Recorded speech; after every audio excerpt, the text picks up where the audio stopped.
speak and limit their discussion to 3 minutes. And then commissioners will discuss the case and ask questions if needed. Great. And are we ready to approve the minutes, or was there something else that you needed to mention that the public forum? If anybody from the public wishes to address the commission on a non-case related matter, they can do so now. Okay, great. So the minutes, do we have a motion to approve the minutes of last month? So moved. Second. Okay, and all those in favor? Aye. And opposed? Okay, great. So we do not have any continued applications. We have new applications. We have 5 of those which are a request for action. And the first case is the Fifth Third Bank. Okay. So, And would, do you want to present it first, and then the applicant will come up to this morning? yes. So this is at 21 East State Street. Allow me to pull that up here for you. Right here, south of the Capitol Building, at the intersections of State and South High Street. And what the applicant is proposing is updates to their skyline signage. The building currently has signs on the south, east, and west on the top of the building. What they are proposing updates are east and west. They want to replace 2 logo signs with LED aluminum channel letters. On the south side, they want to replace their logo sign with another logo sign that is slightly larger. And on the north side, they want to add a matching logo sign to what they want to put on the south side. So our analysis is the guidelines state that corporate tower skyline signs identify the name of a building or major tenant. They are typically located on multi-story towers and placed near the roofline. Tower signs should be proportional to building height and mass, as well as compatible with the building architecture. Illumination is supported. So in summary, the proposal generally meets the guidelines with regards to graphics. Okay, would the applicants for the Fifth Third please come? Okay, thank you. And then we swear in everybody individually. Okay. So can you just raise your right hand?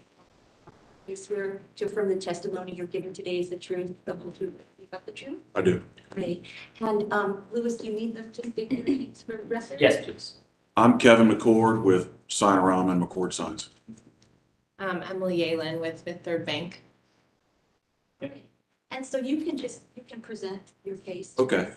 Yeah, I think pretty straightforward. We want to remove the existing logo and horizons from the east and the west elevations and replace it with Fifth Third Bank lettering. We would also like, we've got 2 options there. One has the background, which it is now, which is really black, but it's faded a little bit. We prefer to paint it blue. I think there's another page there, which is more consistent with the Fifth Third Bank branding. We have asked the landlord, they were okay with whatever the board decided we could do.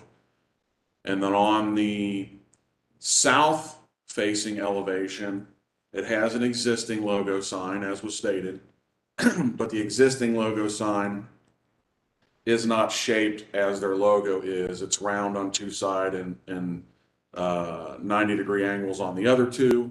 We want to replace that with this version of the sign, which is consistent with the branding. And then the north side, which is the right photo there, does not have a sign now. We're not sure why there wasn't one put there previously, but the bank would like to put one as there as well, and it matches exactly the sign on the south side. Is this sign that you're showing us here the new signage? Yes. As opposed to the one that has like the blue? Yeah. Yes. Correct. Is this logo same size as the one you're replacing? It's slightly larger. The current. It gets bigger. Yeah. The current sign is It's right here, it's in report. yeah. Oh, there it is. Yeah. So it's 16 feet by 15, and they want to make it 18 by 16. Correct. Correct. And then like on the east and west elevations, has existing logos and horizons as well.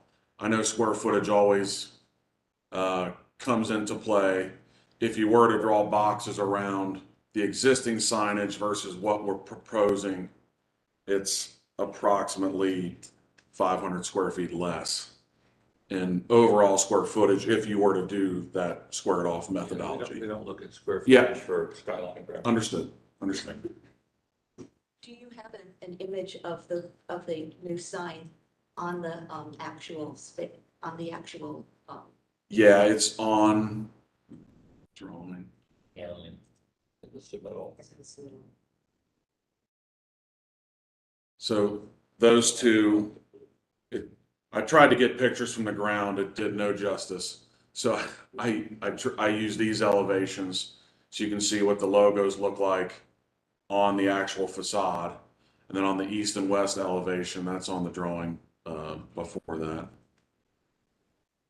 If you can scroll up. Yeah, there you go. So those photos there show what the proposed signage would look like. Are those signs illuminated? Yes, Both yeah, of them? yes. But the blue is not that. The blue is standard. not illuminated, correct. There's also the option of the black as well. Yeah, yeah, which is what it is now. It's a dark colored. I would assume it was meant to be black and it's more of a, dark gray at this point.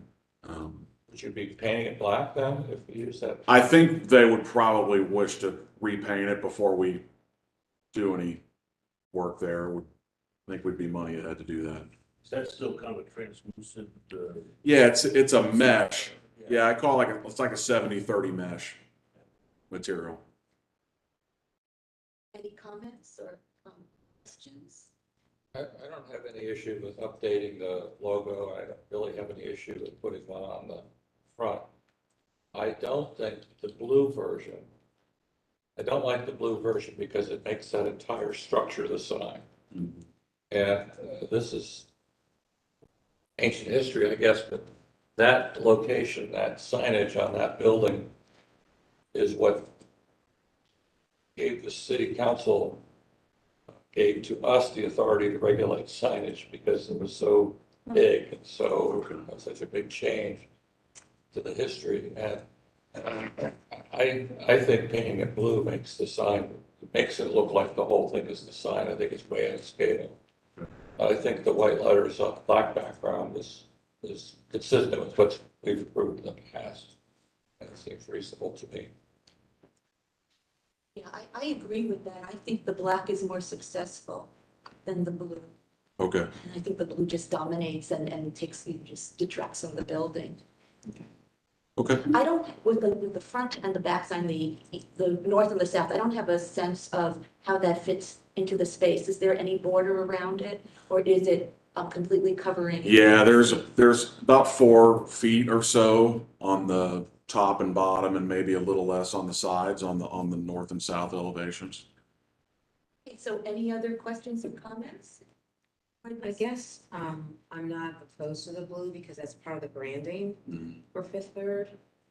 If you think of other banks and their colors that they use, particularly like a Huntington, they have that bright green branding as well. So But they don't paint the whole top of their I building. understand what you're saying, but I'm just saying from a branding standpoint, I understand what they're trying to do as far as to segment themselves from competition within their industry.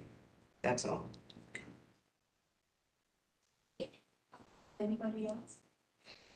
So are we for a vote? Would somebody like to make a motion for approval? I'll move approval of the submittal with the black background as submitted.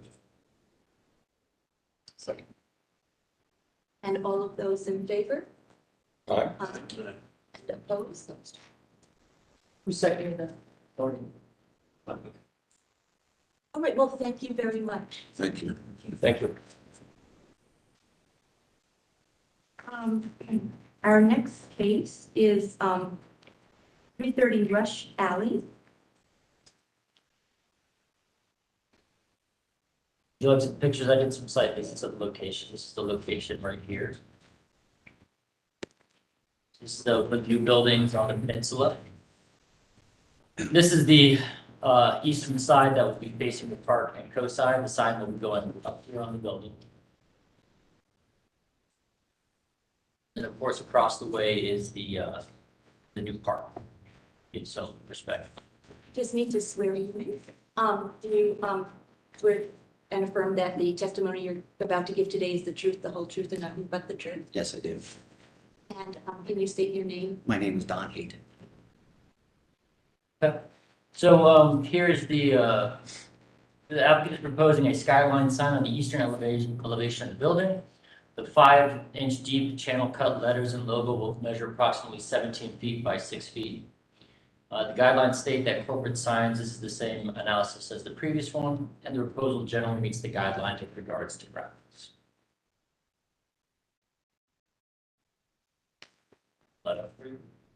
Go ahead. Yeah, my name is Don Hayden. I'm on behalf of Ohio Morrison Sign. And what we are proposing to do is we're looking at manufacturing and installing this set of channel letters. It's very similar to others in the downtown area. We feel it's very tasteful and looking to the building, and it complements the space as well. It's going to be white in the daytime and then it'll illuminate internally white at night. It'll have black returns, white faces. And you have a total of how many signs on? Just that one. Just the one. Yeah, there's another one on the south side. Deloitte is on the south side. But that's not in this. That was previous. It was approved previously. Yeah. Anybody have any?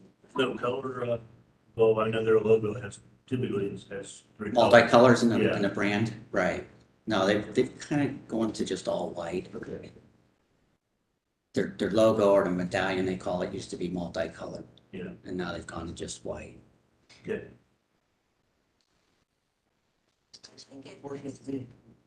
So are we ready to make a motion to approve the? Second. Have all of those in favor? Alright. I didn't know if we got any opposed, so I didn't even ask. Thank you very much. Thank you. Ask them in favor. I am very sorry. Do we have any comments or questions from the audience? No? Okay. Thank you. The next applicant is 77 Bell Street.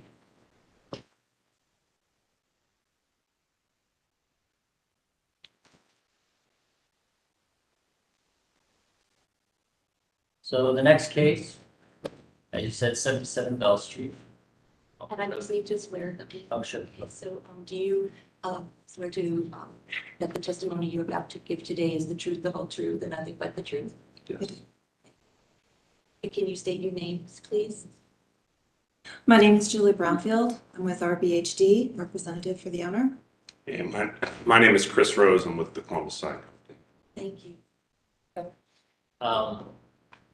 So this is also on the peninsula, 77 Bell Street for the hotel. Their request is for graphics as well. And let me cite the pictures here. So here's the hotel under construction. With the tornado yesterday and everything, I wasn't able to make site visit pictures yesterday, so forgive me. So some of these are site visit pictures, but some of these are actual just Google pictures. So the hotel is in a further state of completion, but here you can see the hotel with the Junto brick that was approved.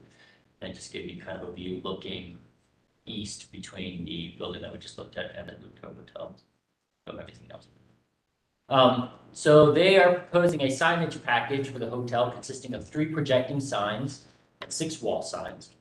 The applicant has also included 3 permanent art murals in their packet to provide a complete picture of all the graphics and signage on the building so you can view it all together. So the guidelines state that commercial signage should be pedestrian oriented and communicate simple, succinct messages in an aesthetically balanced manner. Buildings should not be dominated by graphics, and crowded or cluttered graphic arrangements should be avoided. So in summary, the proposal generally meets the guidelines with regards to graphics. I guess maybe the best thing is you have the 3 projected signs and then you have the 6 wall signs Yes. and the 3 permanent murals. Yes. So maybe you can go over them for us. Sure. So the graphics package that's been provided is a combination of signs and murals. It is based on stories and history related to, the majority of them, to Benjamin Franklin, including the name of the hotel. The hotel, Junto, is based on a translation of junta, which means assembly in Spanish. And Benjamin Franklin created a group of individuals in the day to talk about current events, and their name for their assembly was Junto. So a lot of the signs and the information provided relate to Benjamin Franklin. There is, if you want to move through the signs, this particular sign refers to the little tavern that is going to be constructed on the first ground level. It is relating to the west, the looking forward to the west at that moment in time when Benjamin Franklin was there, and the uncharted territory. It is a local tavern welcoming, wanting you to come on in, and the Roadrunner is just that little nod to the west.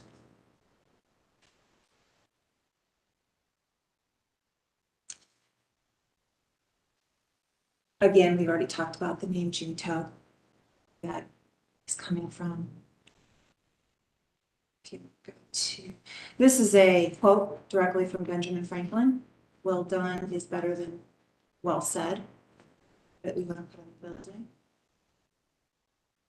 Some of these are just branding for specific uses in the hotel. That last sign, how is that painted on there, or is it?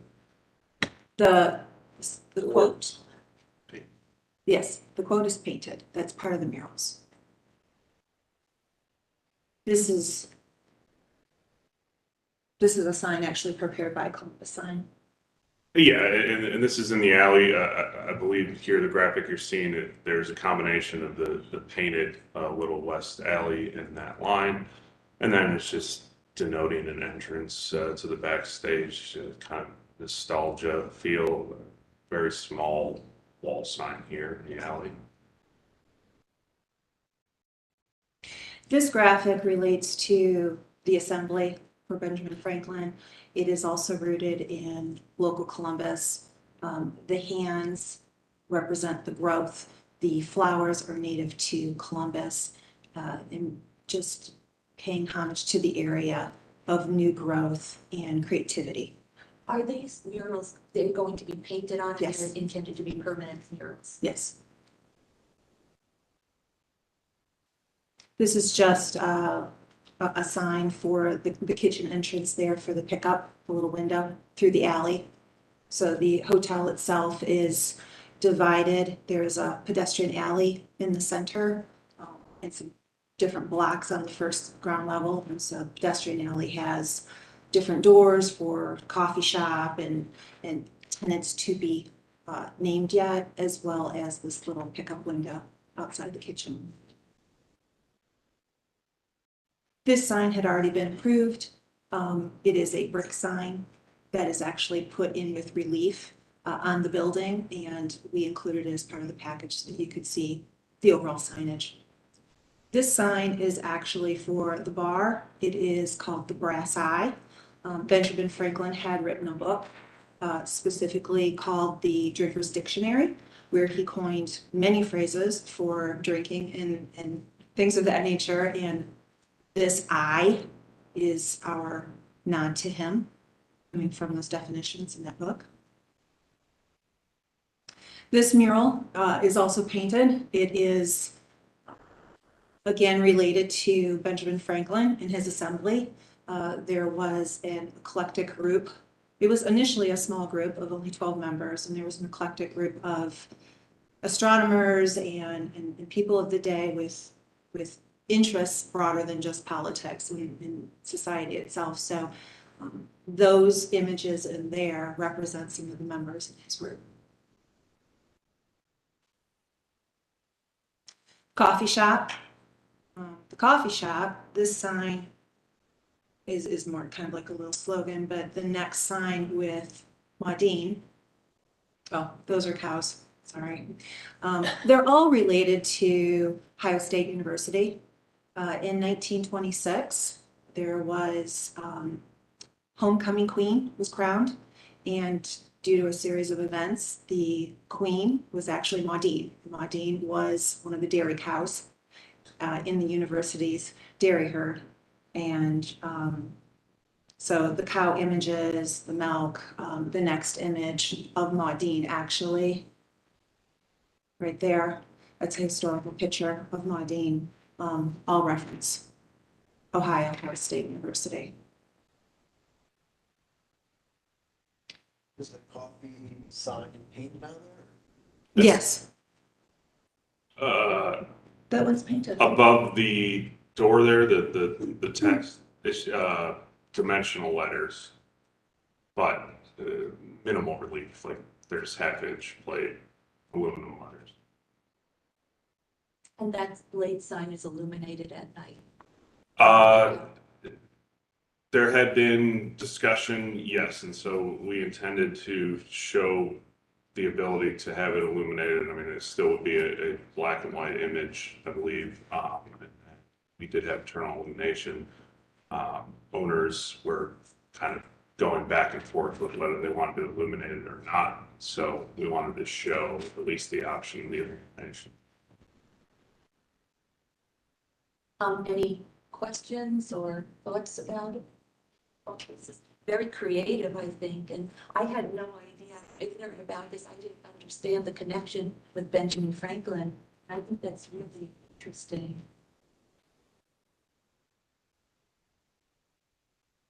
So, my one thought is with the murals, these permanent murals, had you thought of, let's say, making them look almost like they are a little weathered? Or was it going to be, you know, like, is it going to be the painting really opaque? Or will it look like you can see some of the brick through? it's going to be more opaque, Or so that it can be seen more from, a longer distance. Do you think somewhere on the project it's appropriate or necessary to somehow describe the connection with Benjamin Franklin? Or do you think people would understand that and make the connection? I don't know that all our interior signage and branding is complete, to be able to tell you that there isn't going to be information inside that explains that. I do believe, like with Maudine's in the coffee shop, there will be information there relating to the Ohio State University's dairy cow, and so forth. So I would say yes, I just don't have all that information. We're looking. Because it's so interesting what you're doing, and it is the theme, so much of the exterior. It would be interesting to see how you could integrate that in a way that you feel is appropriate and tasteful and goes with your, works with. Hey, are we ready? A question, the alley, looks like it's on sheet 13. You're showing an architectural drawing of the side of the building with what looks like red brick. And then on the mural side, looks like it's gray and then the mural's painted over it. Is that what are we looking at there? So unfortunately, we don't have one of the floor plans here because we were just focusing on signage. But the alley cuts through the building north-south, but there's also a seating area on the east side of the fireplace. So the alley is this way. Then there is a fireplace here and a seating area that is a little more private from the hotel. The general public doesn't necessarily get into there. So the different elevations that you're looking at and the changes are going around in that little courtyard as well as through the alley. Robert, I believe the red on this is just a placeholder denoting the majority of the space for the mural. Just Okay. Oh, I'm sorry, I misunderstood your Sorry. question. All right, that is, So when you're looking at all these pages, Yeah. there is a location and then the sign, and the location will tell you the square footage and reference back. I'm sorry, I misunderstood. thank you. This is imaginative and fun. I hope the hotel and all these pieces and parts are successful because they're pretty permanent signage. So I hope it all works. But I'll move approval of the graphics package as presented. Okay, before, I just wanted to see if anybody in the audience had any comments or questions. So, we have a motion, and I'll say. all those in favor? Aye. Thank you. Nice color buildings. Yeah, The next applicant is Ballet Met, which is 322 Mount Vernon Avenue.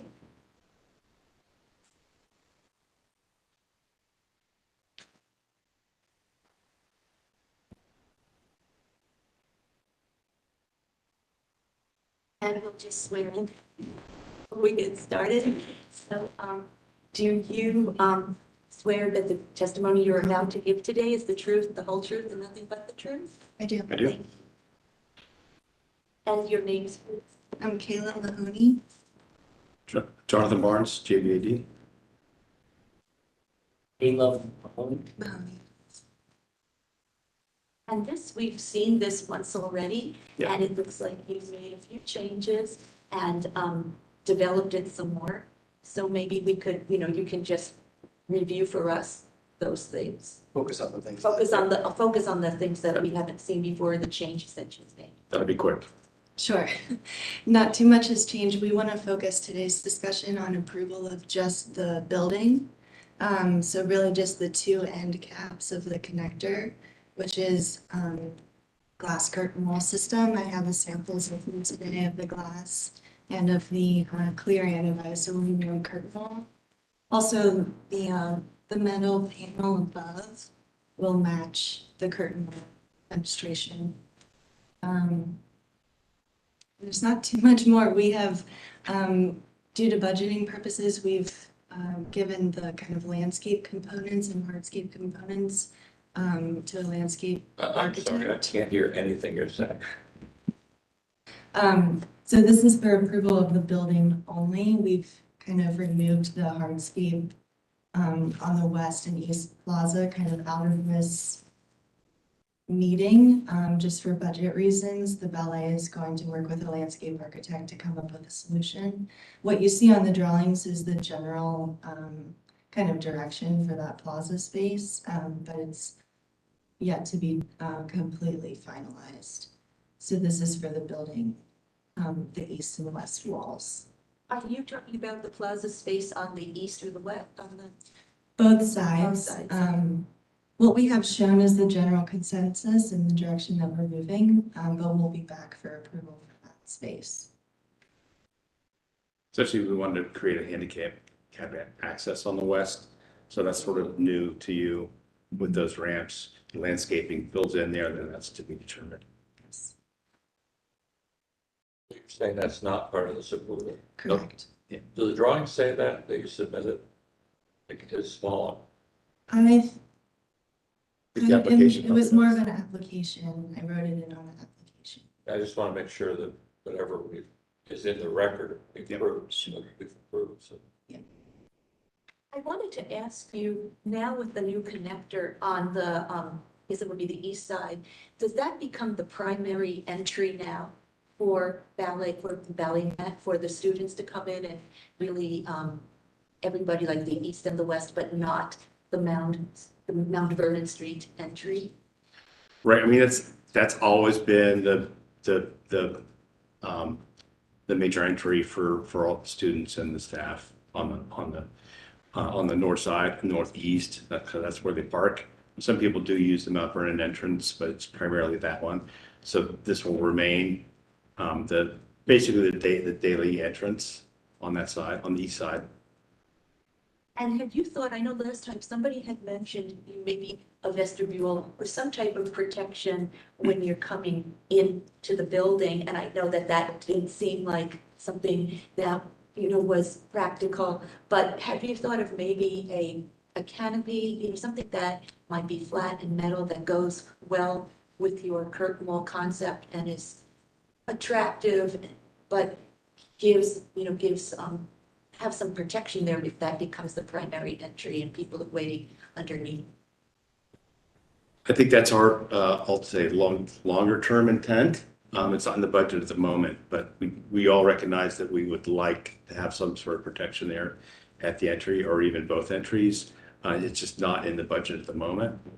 So we'll have to readdress. Is the that. parking lot in the budget, is that part of the scope as well? The parking lot is existing. So you're not changing that? No.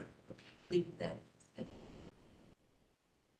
Do anybody have questions or comments? For examples for us? Yeah.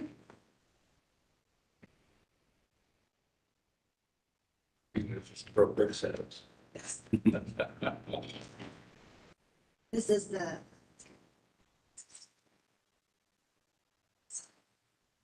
That you'll be using that, yeah. I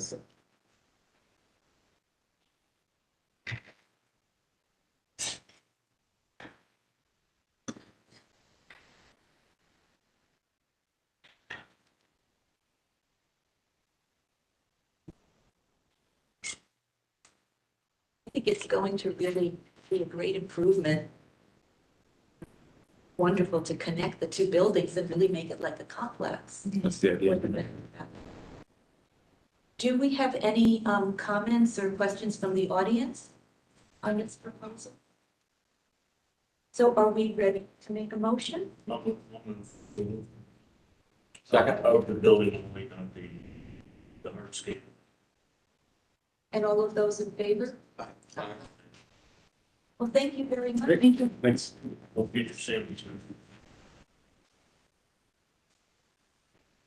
The next case is our last case for the request for action cases. And that is without my reading glasses, I can't see the address, 233 South Civic Center Drive, which is the park.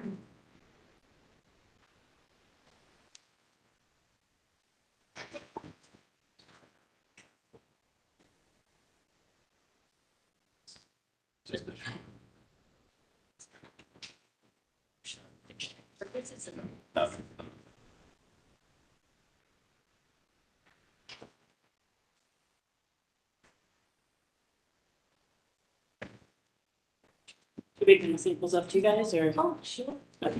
Thank you.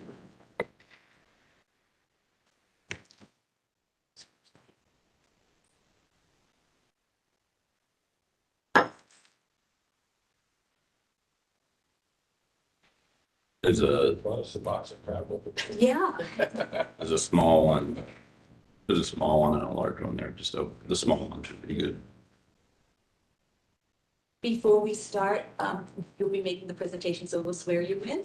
Great. So do you swear that the testimony you're giving today is the truth, the whole truth, and nothing but the truth?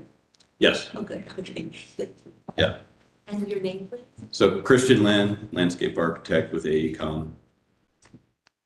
Okay. So this proposal is at 233 South Civic Center Drive, the Scioto Mile Fountain, as it currently appears right now. I gotta recuse myself. So the applicant is proposing renovations to the existing Scioto Mile Fountain to provide a new fountain system, expanded seating, expanded areas of shading, and space for 2 food vending vehicles. The existing plaza and steps will be demolished and replaced with a new plaza composed of a mix of granite, concrete, landscaping, and decomposed granite. The guidelines stress the need for regional scale public open spaces which integrate with a variety of cultural and recreational facilities.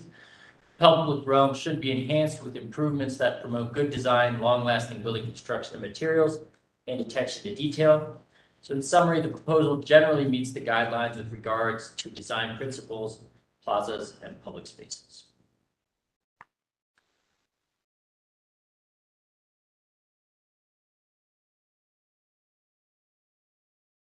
Okay. Go to the second page. So as was generally mentioned there, really the intent of this project is to take what has been seen as a cornerstone of downtown Columbus civic assets and restore the fountain's functionality and full capability while enhancing it, and also adding some other enhancing elements that will better serve the public based on what's been learned over the past 10 years of how the fountain's been being used. And so a couple of those areas that have been mentioned are reconfiguring the space, not just the fountain itself, but the space around it to increase the potential for seating so more people can enjoy and look down onto the fountain and have a better visual connection with it. And also provide more shade. As you know, if you've been there in the summer, it can get quite hot. And so providing shade is a really important part of the project that will create more usability and more an expanded time frame.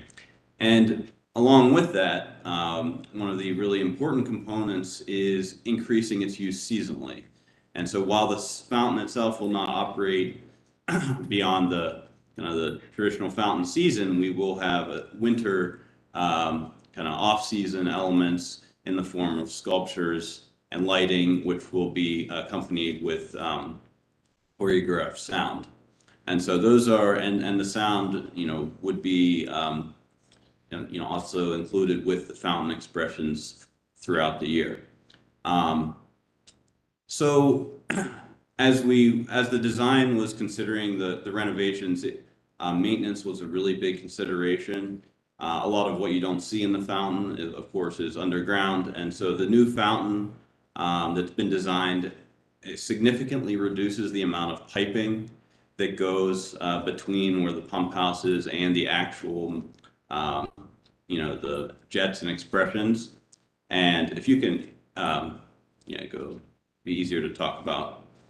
And so all of that equipment will be much more accessible, significantly less number of pumps and lineal foot of piping, all aimed at reducing and mitigating the risk potential from leaks, breakage, etc. And then while doing that, it's making all of that equipment much more accessible than it is today, because much of it will be located in the basin itself, which can be accessed by removing the granite pavers that'll be placed on top. But as you can see here, the plaza itself has kind of taken it has a moon shape now and has taken a more complete circle. And what that's allowed is to create a more concentric design that really embraces the entire plaza of the fountain, giving that seating opportunity that I mentioned, much more shade that exists today. But then also it really increases kind of the usability of the plaza itself, creating a full circle and creates a, without taking anything away from the functionality that exists today. The fountain will be comprised of the darker area in the middle that is smaller sprite jets coming up, and then there's the what is the yes, that's a better picture to explain it. The central super shooter jet, which will kind of be the most iconic aspect, for performances when it's at its full height, and the blossom that sits in the middle, very similar to what is there today, and then reconfigured halo structures. Now there's 5 of them. We've reconfigured them to have 3 and rework them, but in many cases they'll still have fog emitters, and then one of them will be dedicated to kind of a junior sprite area for smaller children. So that center one there on the center axis will be just for smaller children, so that there's a safe place for younger kids to get the enjoyment out of the fountain without having to wrestle with some larger kids. So, and if just going through here, I think an important component is not just the renewed fountain expressions as well as the space around it, but all of these fountains will have lighting, integrated lighting, and sound, and that will all be choreographed and timed, through pre-programmed shows, and obviously can be adjusted and adapted over time as necessary. So I think really looking at this, it's important to think about it not just when perhaps we've seen it during the day, but at night and also seasonally. really expanding the functionality for the community and to continue to make this a kind of world-class asset for Columbus. And so some of the, just a couple kind of graphic sections here showing how with the reconfiguration of the plaza, the amphitheater will be have a kind of a two-way seat on top of it to increase, it'll be, depending on what's going on, that top seat could be used for the fountain orientation or for the kind of amphitheater orientation, and then kind of more of a lawn amphitheater going down towards the concert stage. As mentioned, the stairs that exist today, there's some issues and cracking and things underneath them, and so they will be replaced in their entirety. New lighting will be added along the sides of those stairs and railing, and I think a lot of the material you're seeing are comprised of the materials sitting up here on the table. Much of the concrete will be a buff finished concrete. That's a sample of the granite. It'll have a thicker profile than that, but the granite will be on a pedestal. If you go one more ahead. So what you're seeing here is the existing pump house. And I think this is a really good image to show how using some terrace seating, we're really trying to do a lot of things with kind of the grade, using the grade to provide seating opportunities, but then also create some higher areas where there's a little bit of informal seating with tree canopy where people can have more of a picnic experience and still have that vantage point to look down. So if kids are playing, their families can be sitting comfortably but still have a clear view of them.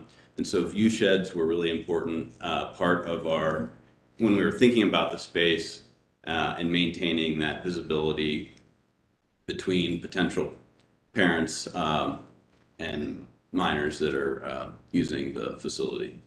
Along with this, we did add in a shade structure. This will be a very open, transparent shade structure, but we did think having some permanence to the shade beyond just trees. So this will be a metal frame structure with acrylic slats, and the acrylic that's kind of a red, has a transparency, a translucency to it, is there, and that's the color that we've selected at this point and intend to go with.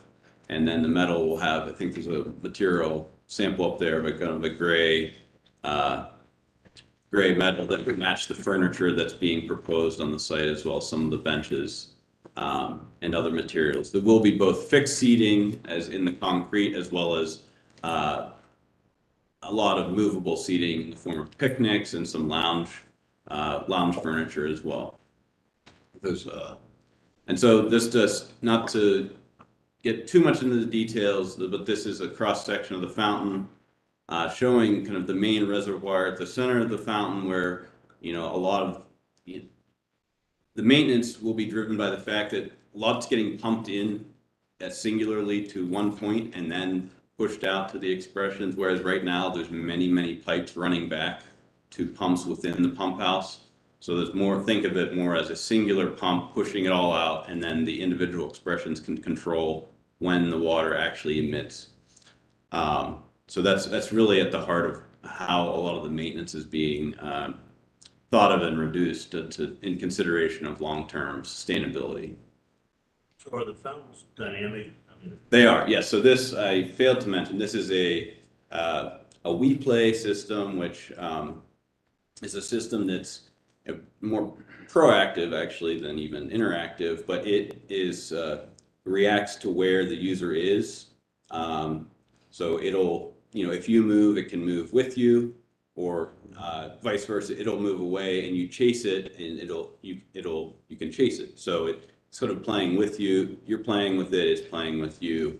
And again, that there's kind of different aspects or environments in which you can use the fountain. It could be that sort of experience, and then at night, perhaps if there's a concert or an event, it can be pre-programmed to do something unattached to what people are doing and more about a a show or a. Can it sync with the music? Yes, absolutely. That is kind of one of the key aspects, and there'll be speakers, 5 speakers in the fountain plaza itself that are tied directly to the control, the control system, and so that it's all synced together and will be pre-programmed uh, to various scenes, basically. What is the ground, I think during the winter, they look like sculptures. Yes, I think there's so these are some acrylic globes, sculptures, and then they'll have kind of a metal armature around them.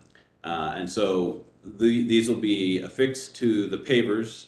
They'll essentially, you can take the summertime paver at the end of the season and put the wintertime paver in, and the wintertime paver will have these sculptures affixed to it with light, kind of a glow of multicolored, changing colored lights that will be then tied to both, again, sound, tied to sound.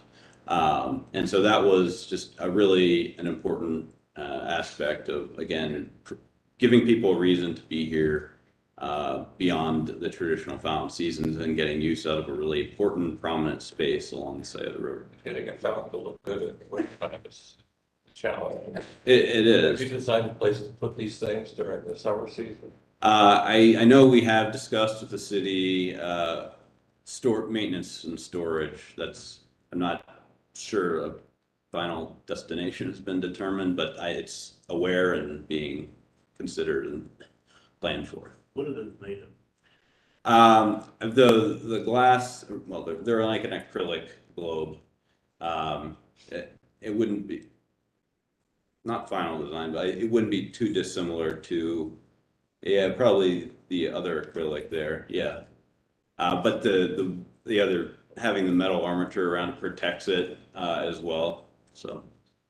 I think it's wonderful what you're doing because, of course, in the summer months, that's such a spectacular space. But even in the winter months, the space is beautiful, the structure of the fountain is beautiful, and to find creative ways to still make that aesthetic and also safe so people want to be there in the park. Right. So I think it's a wonderful reaction, and we learned from the 10 years and you're enhancing it.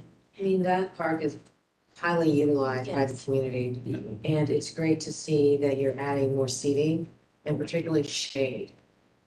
Because right now it's very open.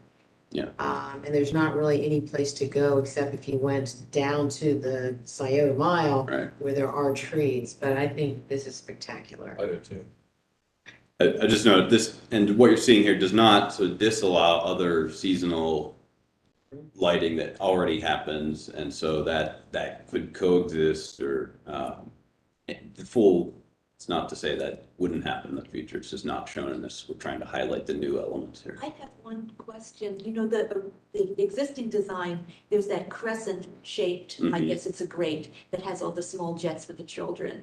Yeah. And, when the kids in the summer, because I live right across the street Okay. and I go there a lot too, and I see, they're having such a great time. They're running back and forth and it's so dynamic for them and a wonderful experience. So it looks like you've provided that for them. And can you explain just a little bit, you said that would be occurring under one of the halos, or would it be occurring around the central Yes. So fountain as well? So here on the plan view, there's this kind of a darker green area, but effectively that's this darker circle you see in the image here. So this is the center of the fountain plaza. These will all be, Sprite jets in that entire area around it, which is, in terms of surface area, very proximate to what's there today. The fountain Sprite perform differently, so it's a little different, but in general, that area will be the same. And this is for the general public or any kids, adults, anyone. But beyond this, I think it's the one right sort of behind this image under, yeah, so this one, see the 3 halos that are closest to the amphitheater stage on those, yeah. So the center one, underneath that, we'll have Sprite jets, and that area will be dedicated for younger just younger children. So I don't think an age has been discussed, but I would imagine it'd be like 7 and below or 6 and below or something like that. And that area would be new, having that small dedicated space just for that age group. And they would be programmed to be a little less intense, and so the jets would be a little less intense. But effectively, it's the same emitter expressionist. It would just have the ability to be controlled entirely separately. The trees that you are, there are certain trees that you are going to be demolishing and getting rid of. Are you reutilizing them somewhere else? We've talked a lot about that. We currently don't see that as a possibility, just given the maturity of them we've talked about trying to maintain them on site, but we've kind of looked at the challenges associated with that and kind of some of the risk associated with them putting them back and kind of keeping them alive during the summer.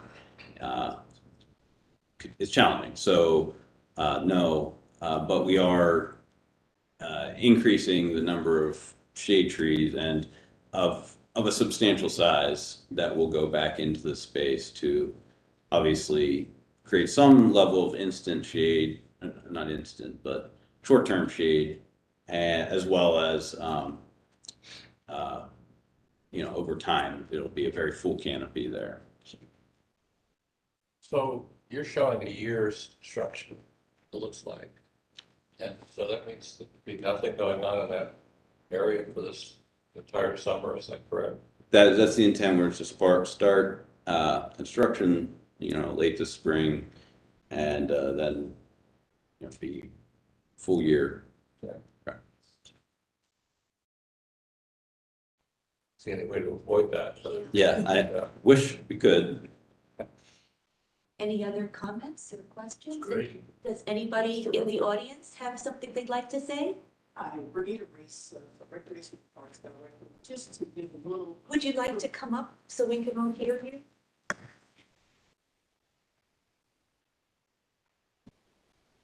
Sorry, to forget, I mean, to the building.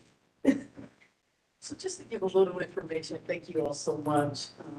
But when it comes to the construction that 1 year's time, we will be looking at approximately using Dorian Green, which is a water fountain feature that we also have downtown. Making sure that that is operable this year, as well as Dodge, we're extending our hours over there. Just to kind of compensate for the bicentennial fountain being out of operation for this current season. Great. Anybody else? So I guess we're ready for the motion. I move approval. Second. All those in favor? Aye. Thank you. Thank you. Thank you.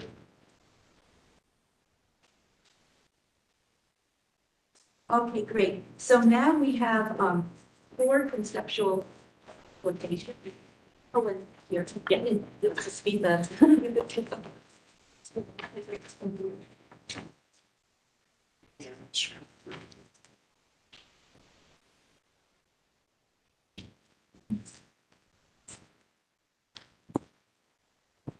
The first one is 340 East Fulton Street.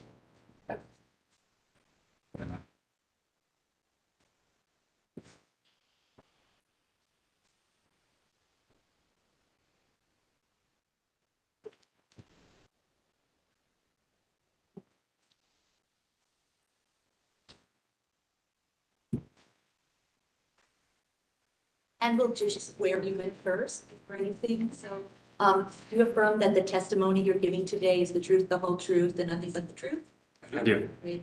And then if you can just give Louis your names for the record. David Blair, Shrimp Shop Architects. Joseph Wickham, Fairfield Homes.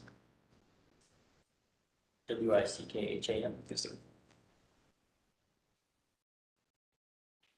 Okay, so here's the location.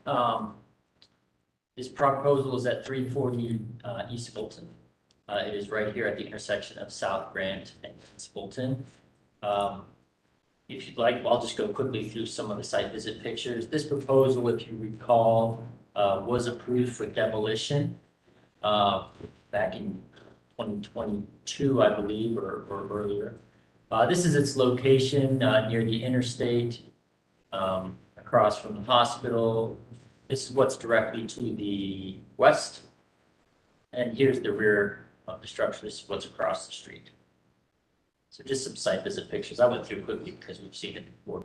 If you'd like me to go back and do that slower, I can. You said we approved this for demolition.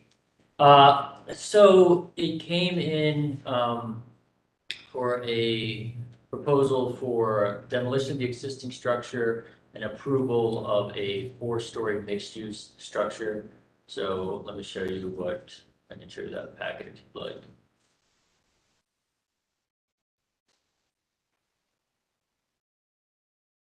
So this is what the commission reviewed previously.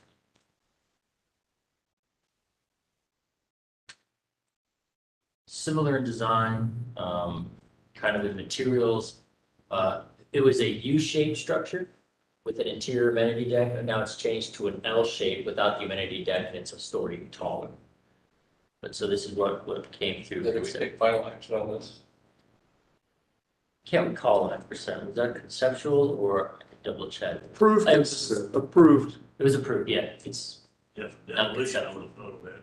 Yep. Yeah. Yeah, C1, so it was a actual approval. So they're returning for the redesign. It was approved at the Journey 2022 meeting, unanimously approved. It's similar in design. It contains all of its major components. It keeps, on the ground level, it keeps the window openings that we asked for, the additional storefront that we asked for. It keeps the mural space that was something we asked for as well. It's 1 floor taller. It does remove the amenity deck, and it becomes purely residential. It's removing the 1,577 square feet of commercial space in the original design. But the entryways are at the same location, same in-out configuration that we discussed previously. Our analysis is that the downtown's built environment will continue to be enhanced and energized with new buildings that promote good design, long-lasting building construction materials, and attention to detail, especially at the street level. Proposed new construction generally meets the guidelines with regards to design principles and materials, and they're here just for a conceptual review of these changes. I went by that corner just the other day, and having the building at the corner, particularly with the kind of enhanced importance of that street, is good.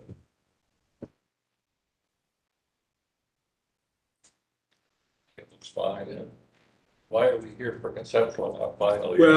So, yeah, well, a little background. We're really here because we got the pricing back, we got drawings about 80%, and we just needed to value engineering some things, right? Primarily taking out the deck, and restructuring how that's being constructed. And then in that, we still needed the same, we have actually one more apartment in it, so 68 apartments. In doing that, we raised the height, and kind of went from a U to an L. The parking is now, it is still partially undercover, partially exposed, still tucked behind the entire building, so it's really not very apparent. We did, again, in kind of value engineering process, and we kept the same, we still kind of had the corners, kind of this kind of brick elements anchoring the corners.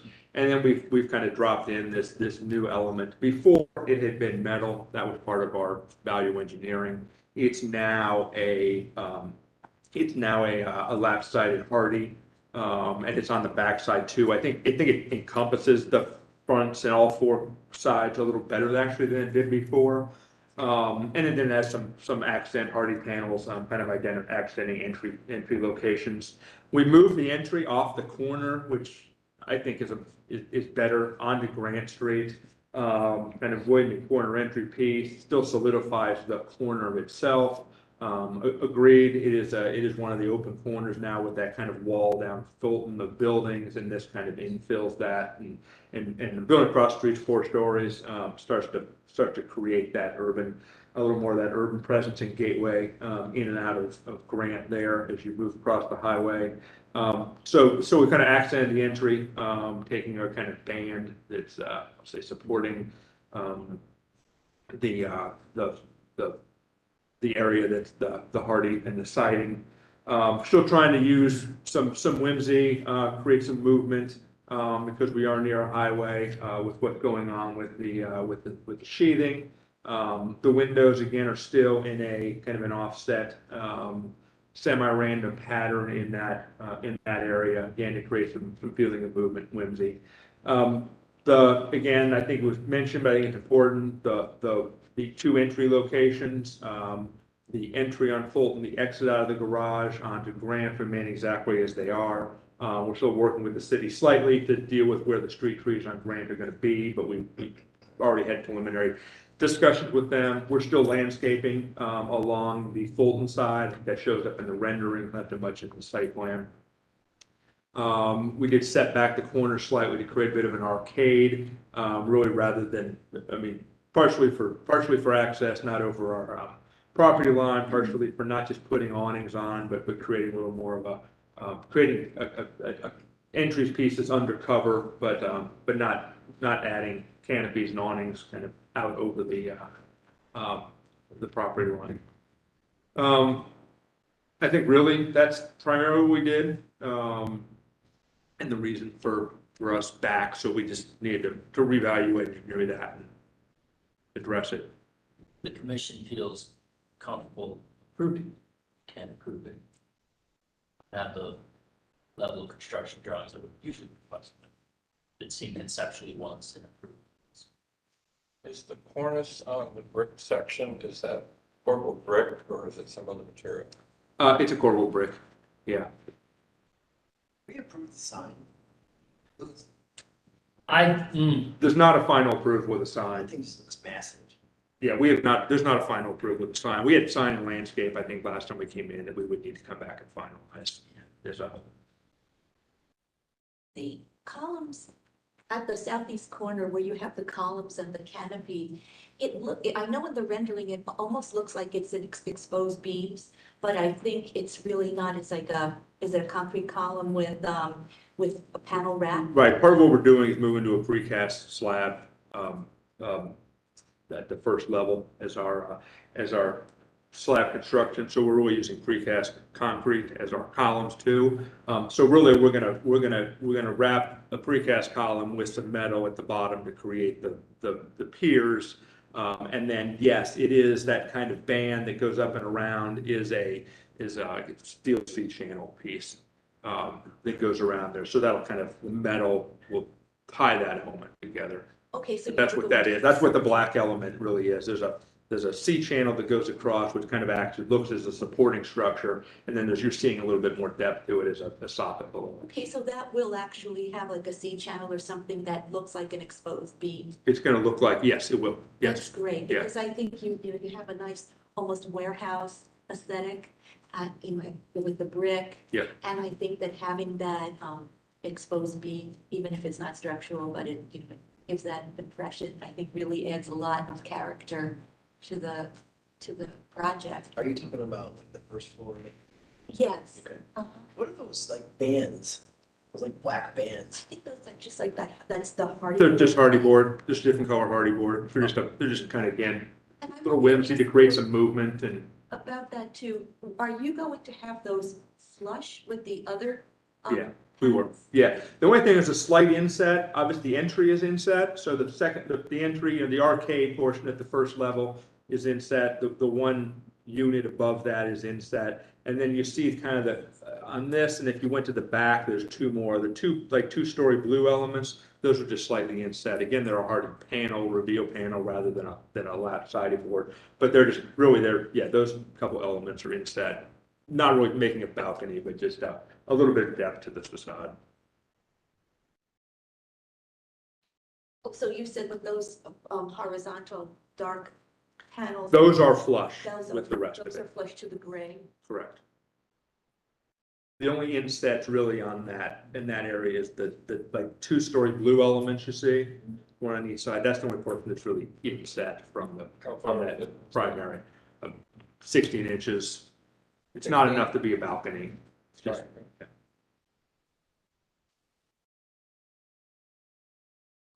One question I had, and I don't know what other people feel. In the rendering, it looks like there is some contrast between the darker panel, is it the party board panel, and the brick, the field brick. But the actual sample looks pretty close, and I'm wondering if your intent is to have contrast, or that you wanted it to be a little more monolithic? No, I'm not trying to marry the two and match them. So, I think the brick will, I mean, we can make some minor adjustments to the color. I think the brick will clearly read differently. Yeah, the intent was not to match.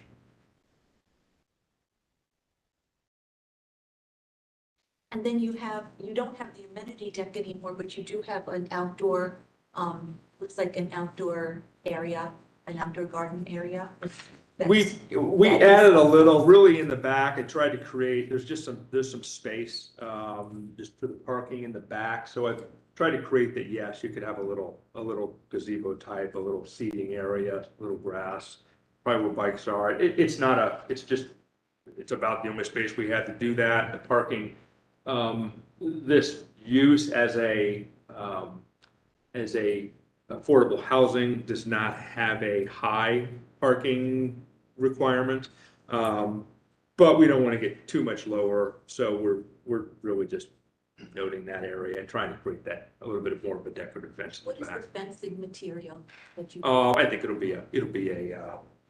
still be a fencing material, a steel or aluminum fencing material. And I guess that's something that we would have to see, right, Louis, the fencing, if that's in the scope of the project. We would need to see what that material is. I think we can refine that and bring it back when we come with a final landscape plan, would be my intent.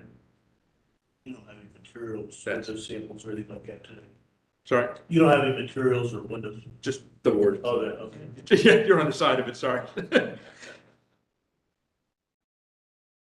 So yeah, we're really using one primary brick everywhere, and all the accent, or really all the access bands are the darker brick.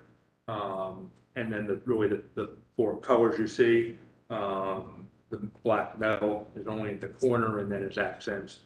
And the rest is painted, already panel, flat sided. One thing I have not submitted that I think you'll want to see, but I didn't get enough documentation. I didn't want to try to throw it into the proposal. The windows, we're looking to go kind of off of the approved list of the windows. There's a window that's being used, and it was approved at the topiary project, the market rate project at town. We don't have an improvement village. Oh, well, that's cool. I thought you still went off the historical approved window list. No. Okay. On the first submittal that that we approved, I think it was the southeast corner, there were some very nice windows there. I can't remember, I think it was like a single hung window, and they were grouped in bays of 3. Mm-hmm. And is that something that we're considering? A little bit less if you go to the other corner. One more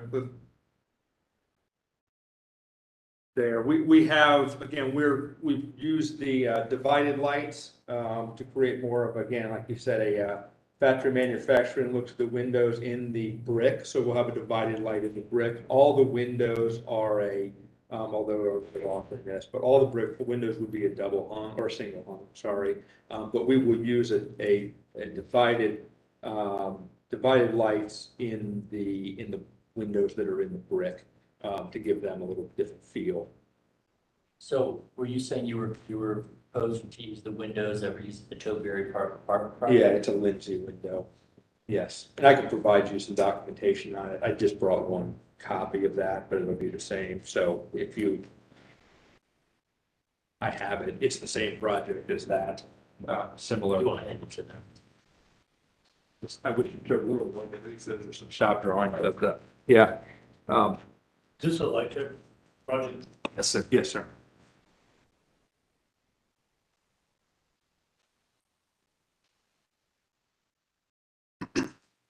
And the Only in here, this has some dimension to it, like it's applied, but it Yeah, doesn't. that one is applied in that, I think 1 or 2 sheets back shows when the windows are molded together, their appearance. But yes, where we have a divided light, which again is gonna occur in the brick, only in the brick ones, it'll be the, all the way through.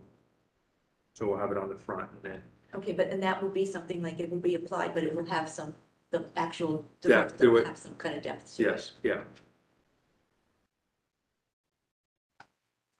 So do you feel that this, were we thinking a conceptual review for this today? Because there were some things that you wanted to come back to show us?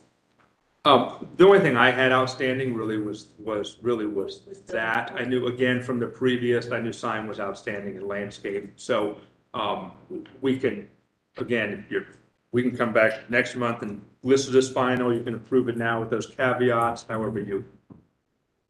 Well, let's wait till Bob comes back so we can talk about what is best to do. Does anybody have a feeling what they would prefer to see it all come back together? Together, I think we're gonna amp that sign down.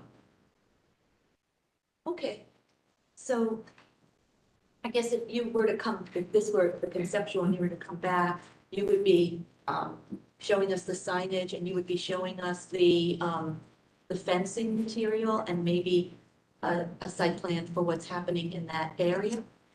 And then, of course, you have shown us the window cut, but you bring the cut sheet, but you bring them back. Sure. And I'm trying to think, is there anything else that we wanted? More advanced construction drawings for final approval, building wall, typical wall sections, some building, details, construction details. Yep. Storefront sections. Cut sheets. For the show. Yeah. Maybe a cut sheet, I don't remember if it was in the packet, but a cut sheet of Yeah, the garage doors, perhaps. And then any signage that we have. Now, the signage and the landscaping can still come back at a later date if they want. Right. Is this subject to the landscape requirements? Does it meet the length for the downtown streetscape requirements? Have you been talking to UPS about that? Yeah, we've already been through that process with them and we're good. Really, the only streetscape issue we're having is just how we're gonna relocate trees primarily. With the plantings and everything, those are gonna meet the downtown streetscape standards.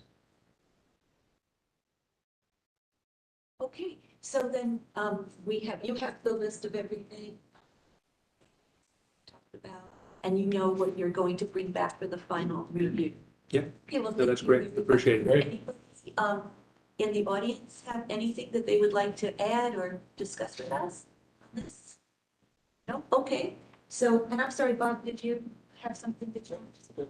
So we're all set then, thank you. Thank you, appreciate it.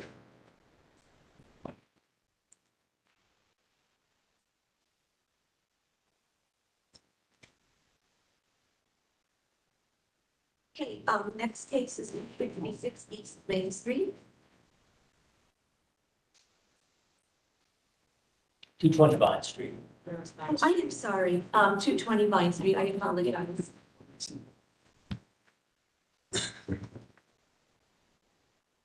And I'll just swear do you swear the testimony you give today is the truth, the whole truth, and nothing but the truth? Yes. Yes.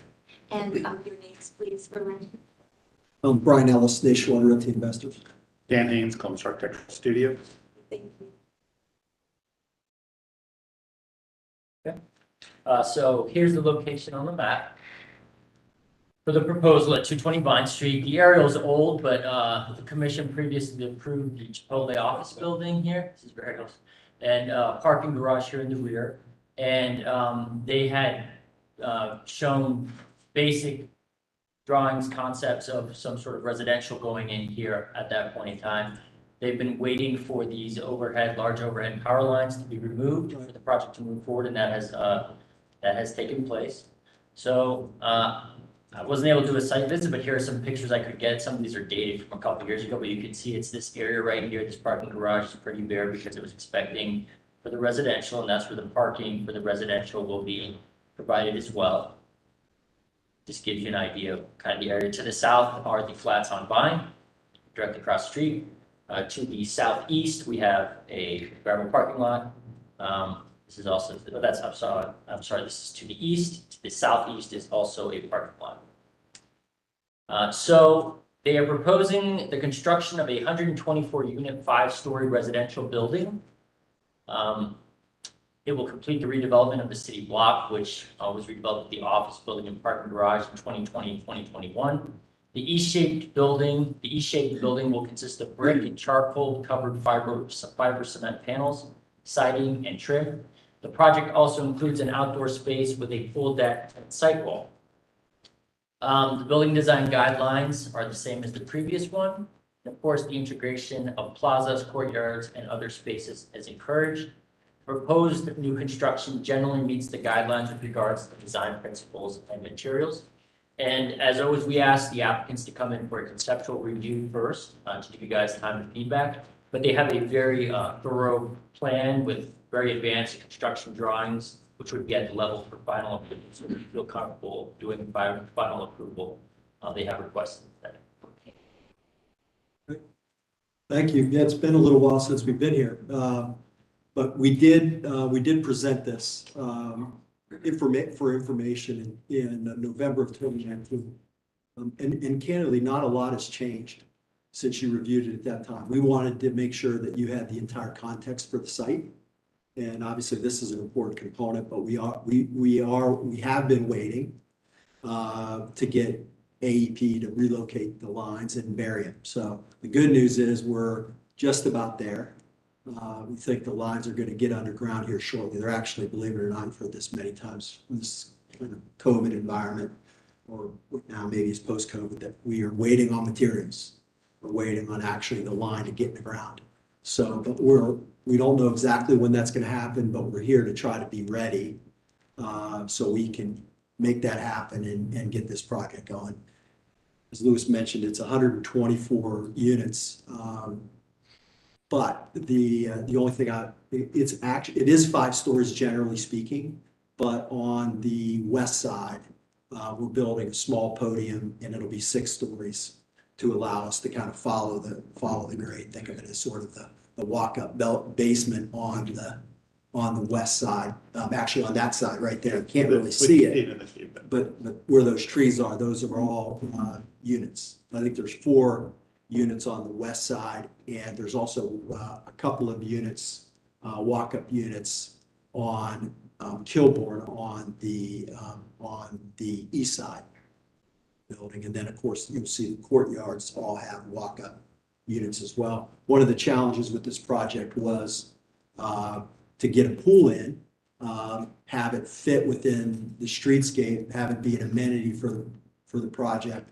And I think because of the grade and the elevations and all that, I think we've been able to really strike the balance between having it be a kind of a cool streetscape, but still provide privacy to the users of the pool. So that was one of the challenges here.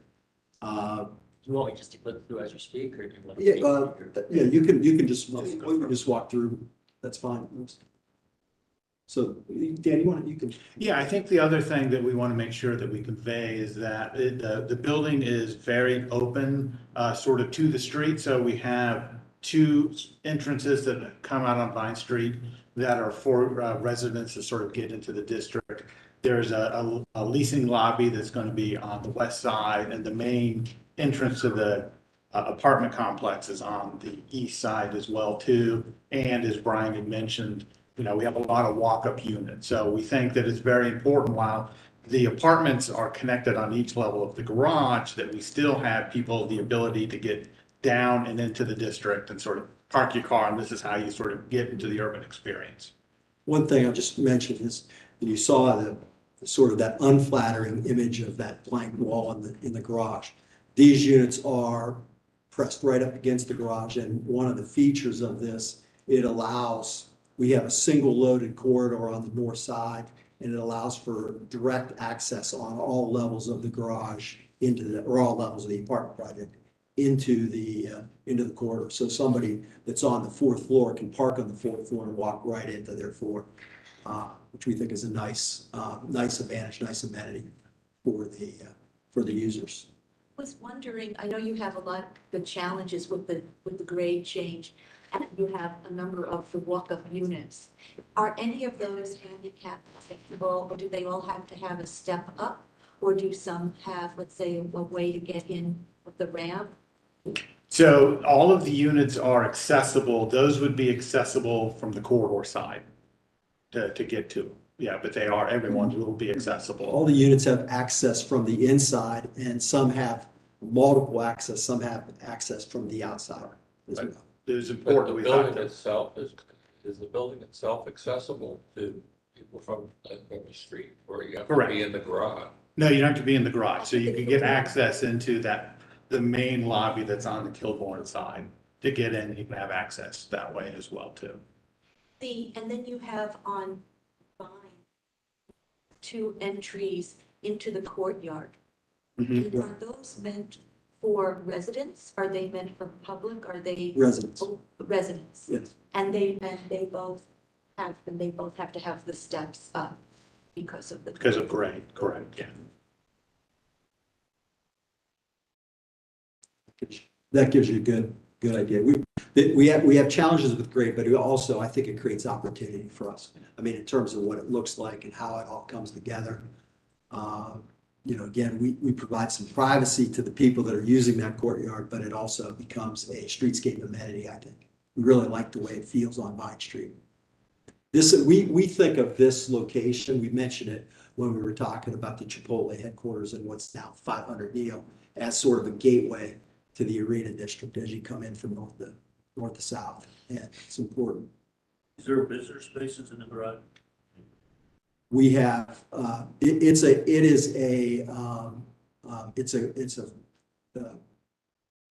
paid garage. So there's gonna be, I mean, anybody can get, in and out. You can go in hourly. We have some, resident, parking on the, Spruce side, just a few spaces, convenience spaces between the office building and the garage. That already, by the way, that exists already, that's there. They were planned for this piece. I think this E-shaped building facing Vine is really nice. It has a New York apartment building kind of feel to it, and the raised pool area. I just think the scale of it is terrific. Thank you. Thanks. In the rendering, it looked like you are using a dark accent brick, but I'm wondering if that was just. So, I mean, architectural. this is the brick here, I can bring it to you. It's actually the brick that's on the existing garage now, and we are wrapping it. So, it's a red brick. We've used something similar to that, obviously, in the arena district before. It has a dark gray grout on it, or border. But this is the only brick you're using, you're not using like another accent brick? Correct. Dark, okay. Just that one brick. We really like these walk-up units on the side as well. We always argue for those when developments come in because they just activate. You can really get a sense of it. I mean, a lot of that's already built. The walkway's already built, so it's walk-up units on a pedestrian. It's already pretty nicely landscaped and in place. Do you feel that one entry at Kilbourne into the building, into the interior building is sufficient because of the fact that the walk-ups all have stairs? So there is also a secured entrance that's going to be on the corner there of Vine that gets you into the building. But yeah, because it is a large building. right. So, each of those are for residences to get in and out of the building at. And I believe they provided landscaping plans as well. So. Yeah.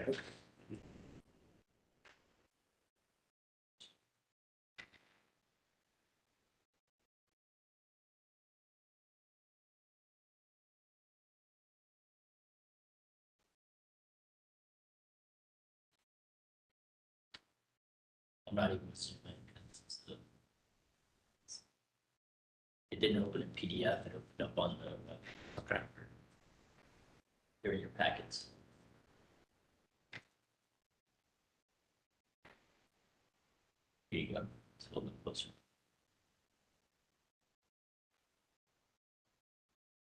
And you have the two courtyards with pathways and landscaping. Correct. And are they, it looks like the pathway configuration is a little different, but are the amenities on both sides identical or? They're very similar. What's slightly different is the one that's to the east, you can see we have an accessible way out to those courtyards and then to the pool themselves.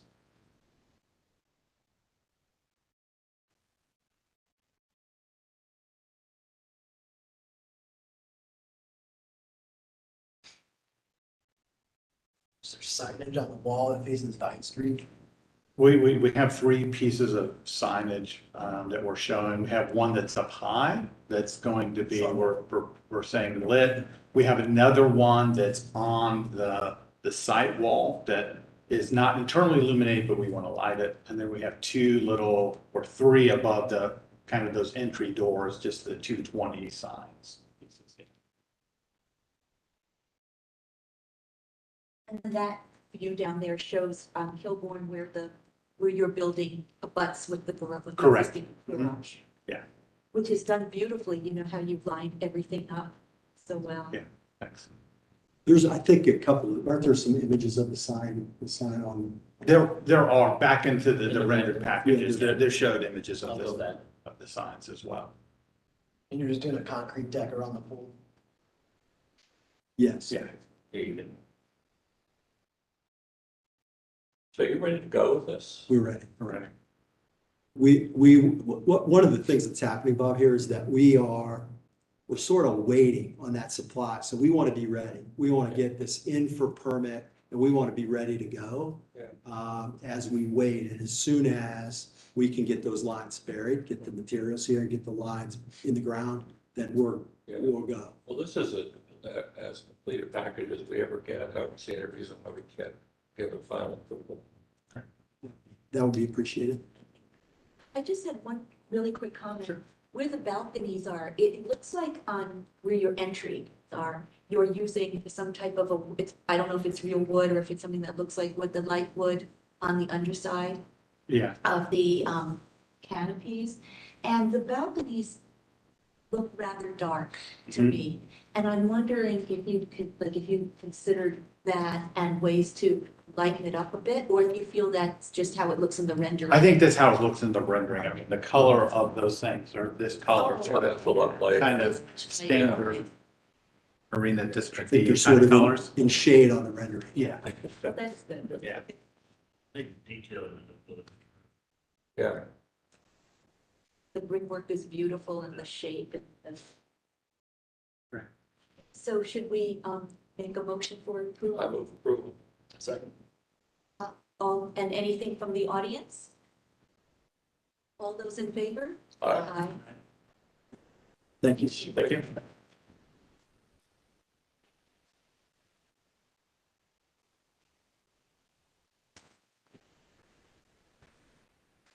Okay, now we're ready for the 266 East Main Street. Sorry about that before.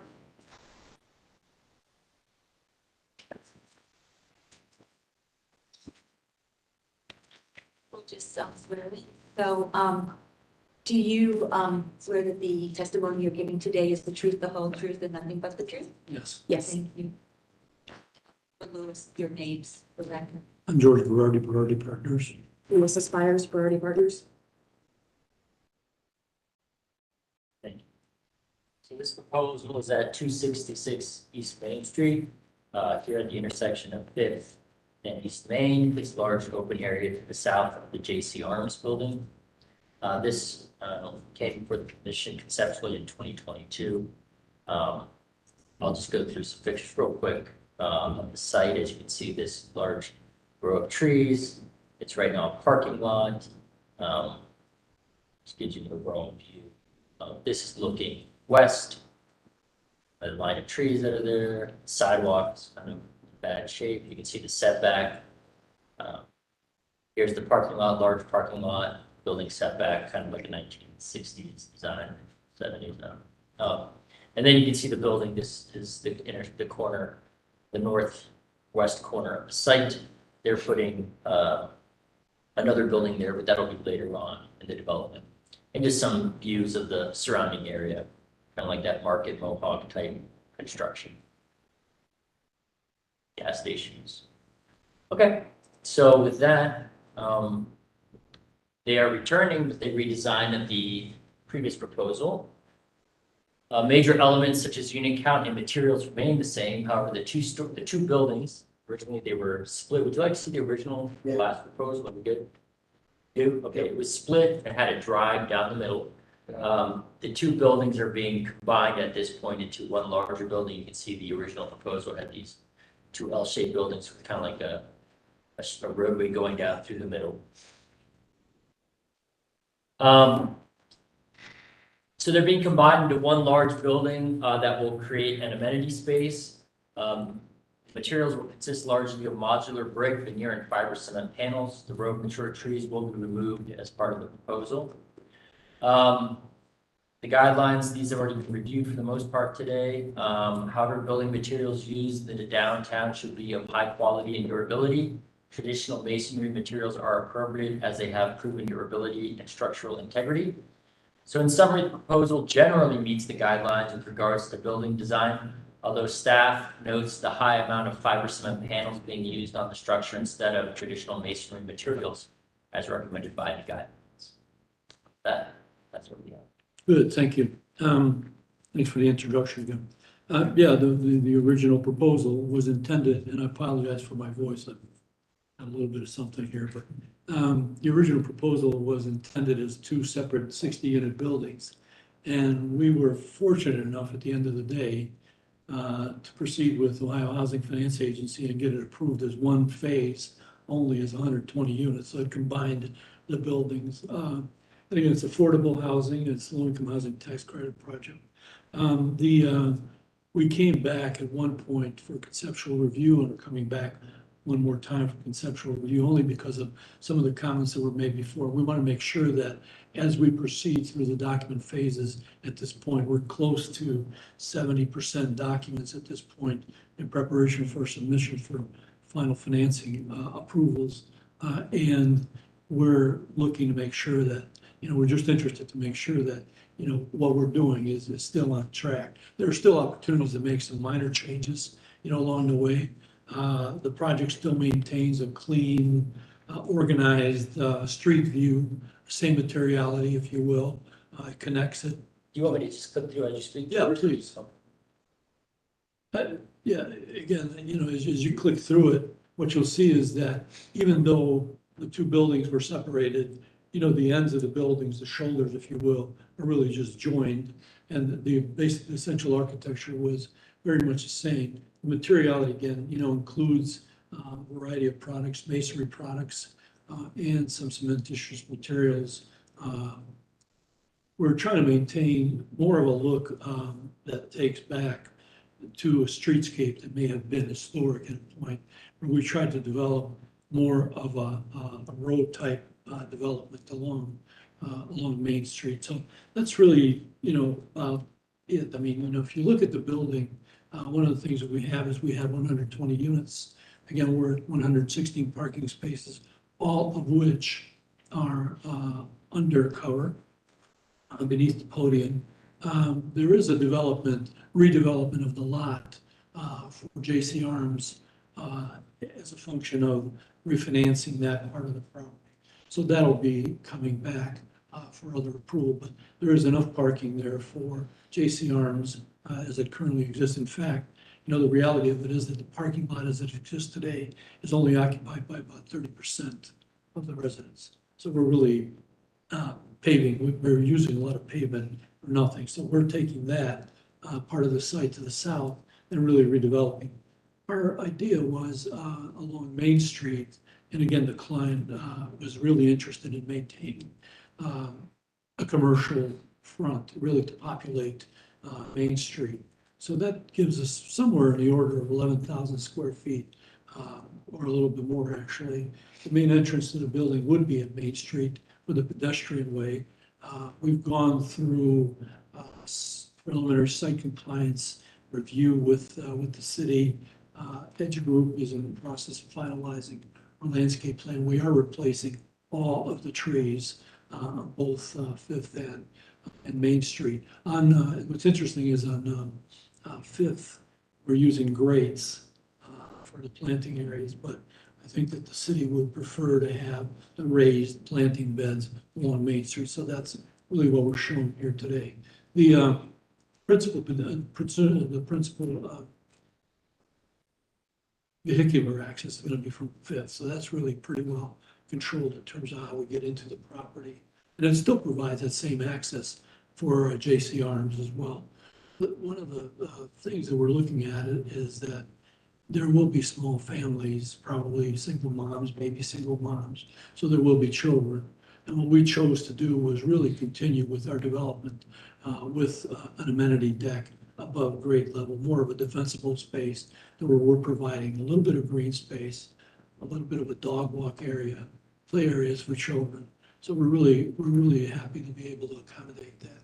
We originally wanted to have the entire deck area populated, but we thought that we'd pull it back from the residential space a little bit, keeping it more towards the middle, away from the residence windows.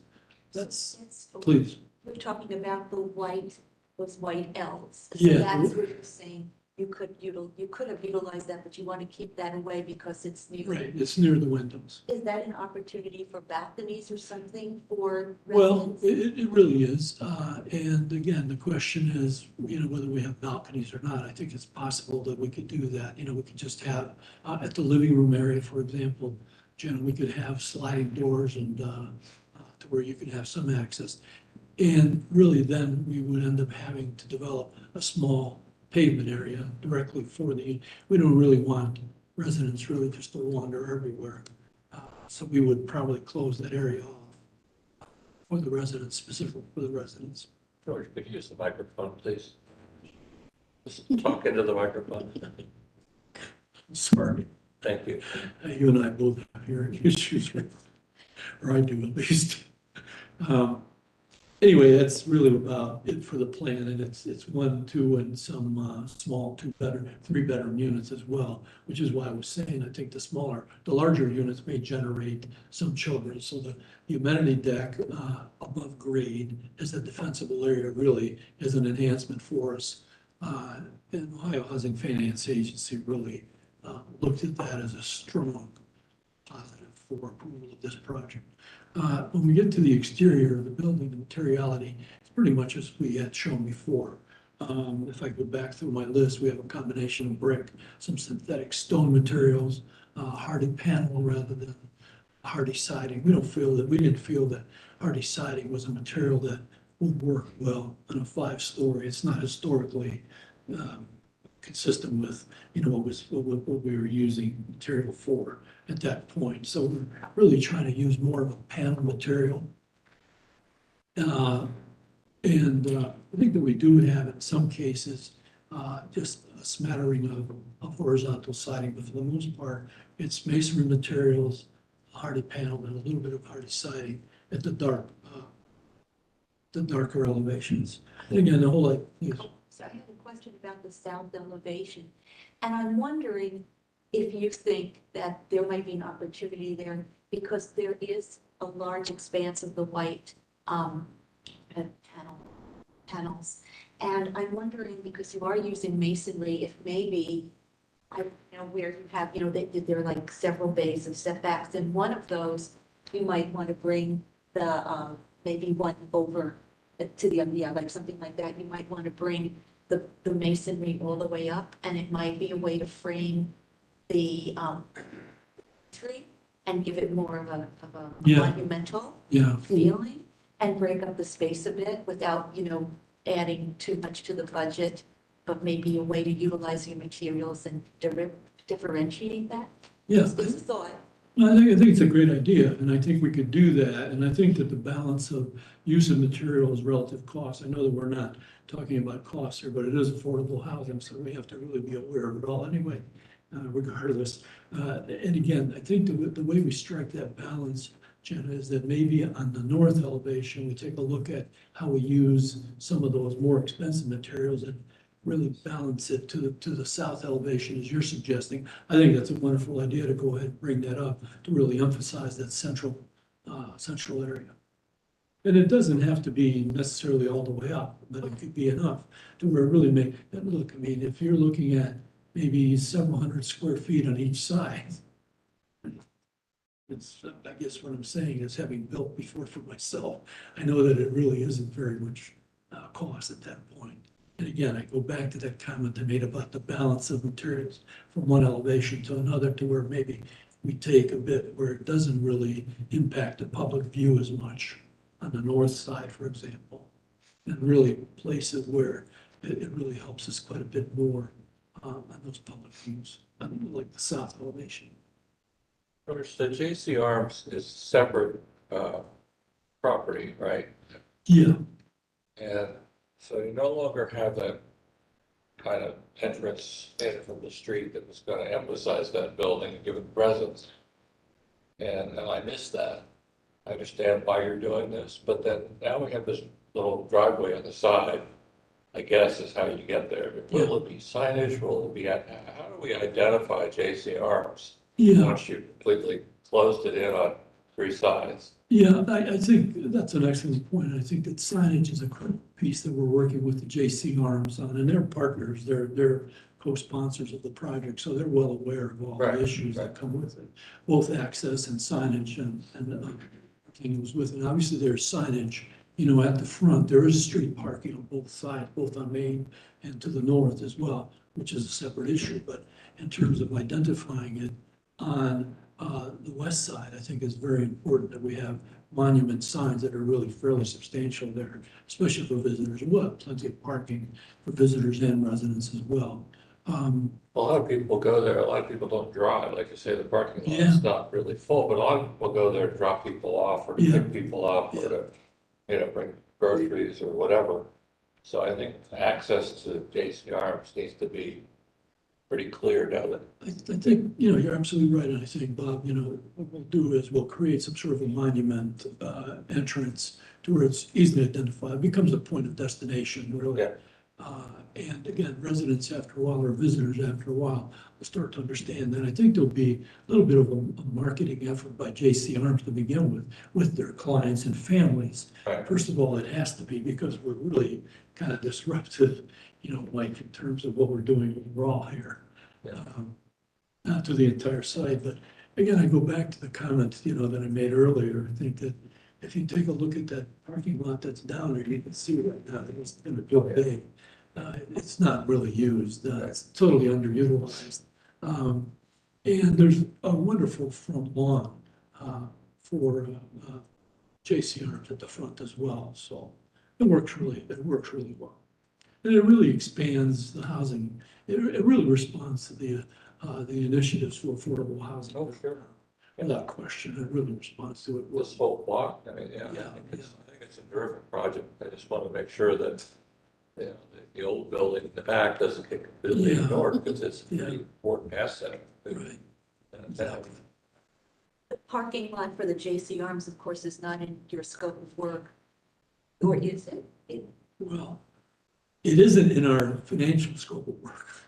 It's in our scope of work in a sense that we've designed it to accommodate the space for the J.C. Arms. So when we're seeking approval, we're seeking approval for the overall plan.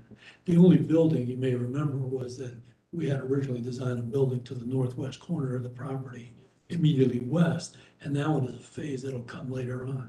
It'll come probably in the next year or so. And the J.C. Arms sponsor really wanted to see how this progressed before they moved into that. But, you know, all those things that we had talked about originally, the culinary school, those are still arrangements that are being concluded in any case. My perspective as well, kind of the problem with J.C. Arms building is that they're turning their back to Ridge Street. So in a sense, they could highlight that pedestrian connectivity to Ridge Street. That would be helpful, but currently they use Ridge Street almost as like their back. Right. That's kind of the problem. So, Do you see this almost functioning as a campus where, you know, you have the culinary school? Yeah. And then you have, you know, the new building on Main, and then the J.C. Arms? Do you see it where, let's say, amenities are shared or the It's- buildings have an interaction or not? Absolutely. I mean, that was the idea of developing that building on the left side where it really does become a campus. I mean, I can just say it, repeat exactly how you said it. And it also has an intergenerational quality to it in a sense that J.C. Arms is strictly elderly, whereas we're really bringing in this other element with small family groups or smaller families. And again, the support that would be provided on that side is something that, residents may well live in the new building and really take advantage of what happens in that third phase, if you will, campus. Yeah, there really isn't much room, but it might seem like as you're developing it further, to study the parking and to Yeah. maybe with paving or something, make that connection so that even though now, you do have the parking dividing it Yeah. and you don't have the central mall going in, that, maybe there's still a sense of, okay, these buildings are all connected, as a campus, and then you have the benefit of the Ridge Street. Yes. More of their formal entry, the JC. And of course, that third building is, as I said, maybe a year or two down the road, but we had originally planned it to include some parking within the building at grade level. So that really start to tie things together as well. So this is more about the culinary school. Yeah, originally, the plan was to work with Columbus State, and the culinary school there, and also the high schools, Columbus Board of Education, really bring some teaching environment into that building. But additionally, like you might remember, at the third, fourth, and fifth floor for that building, we were looking at adding some market rate apartments. Just a small, I don't remember how many we had, but it might have been maybe 16 or 18 apartments that were more of a market rate level. So we really would then have a little bit of everything on campus again, as Jenna mentioned. That whole thing in terms of the third building, again, I'm just saying, I'm repeating what we had talked about originally, what we had discussed about originally as intent of use. And it remains to be finalized, but the idea is to do something positive with that side, both with the Board of Education and possibly Columbus State. So this is a conceptual review. Yeah. So, you have a clear understanding of our comments Yeah. and what you need to do for the final?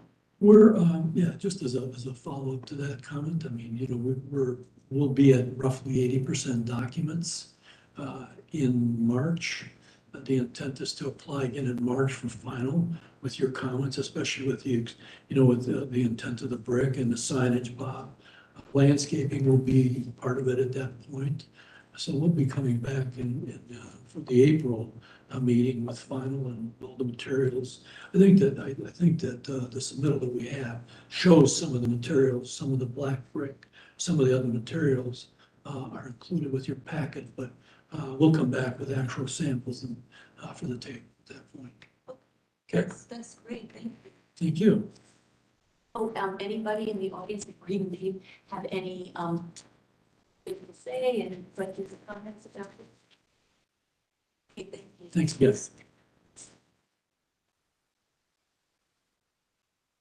Okay, so now we are actually on our last case, which is the 360 South Third Street.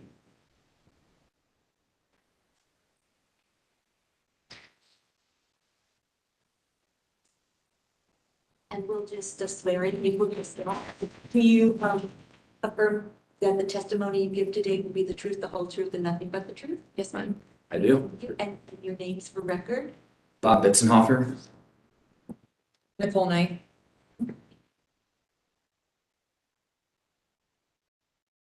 Okay, so this is at 360 South Third. I'll pull that up on the map here.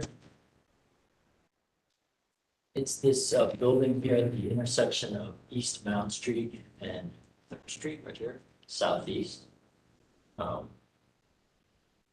Wasn't able to do a second, so I can screenshots. Here's the building. This is looking southeast. It's also one of those older structures with that market mohawk kind of designs. Here you can see looking south south. You can see they've got parking there, the east side of the building. There's kind of that primary facade facing Third Street. This is on the side street looking at the west side. See the large glass entryway, parking in the rear. This is the view from the rear with the parking behind the building. And looking northwest. Here's Third Street parking building. This is just some of the surrounding areas. This is a historic church directly to the south. Newer construction directly across the street. This is I think high density residential. It's a historic structure. I believe this is locally. This is the Del Monte. Is on the local register of the at least the national for sure on the northwest. Directly west is parking lot, and directly east is a parking lot with another small kind of commercial building.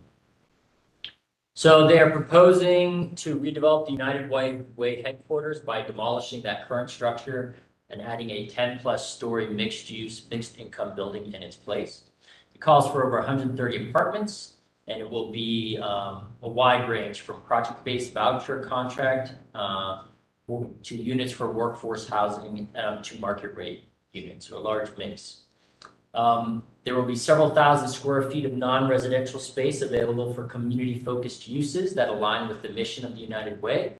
These include offices for nonprofits, early childhood education space, etc. And a 4-story, 210-space parking garage will be attached to the eastern side of the building. Of note is that the current building was constructed in 1969 as part of the Market Mohawk District. It is not registered in the Columbus Register of Historic Properties, nor is it in the National Register of Historic Places. The applicant is in discussion with the State Historic Preservation Office. It's a Section 106 review, and they have indicated that the demolition of the current structure is an adverse effect. The applicant is continuing discussions with them at this time. So our analysis, downtown is the region's most intense development, where larger scale buildings are appropriate. Maximizing the investment potential of a given site is encouraged, but so is preservation of existing building stock. So the commission should consider if a building is historically and/or architecturally significant, and if demolition would allow for new development, which in their opinion is of greater significance to the character of the surrounding area. So in summary, they seek conceptual review, and we would need further details to ensure consistency with the guidelines. Alrighty, so good morning, everyone. So I'm Bob Bitzenhofer, Vice President of Planning and Development at the Columbus Metropolitan Housing Authority. Nicole Knight, Senior Project Manager with the Community Builders. And we are co-developers of Aspire Columbus, which is the proposed project on this site. So about a year ago, the United Way released an RFP for redevelopment of their site. And the kind of 2 priorities they had in their RFP were affordable housing, and then that the project should meet the values of the United Way. So CMHA partnered with the community builders to put together a proposal of about 10 or so stories of residential on top of some non-residential space, along with some parking, some community uses in the non-residential space.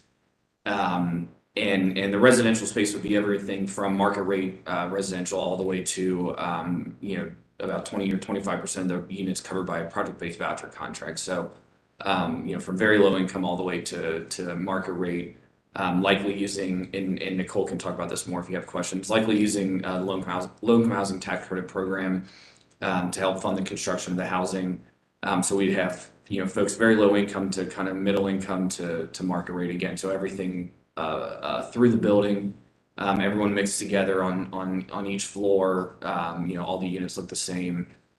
And so that's kind of where we're going with the proposal. Right now, we are working on acquiring the property, as Luis noted, from the United Way. We're under contract with them and are making our way through the approval processes, including the Section 106 review.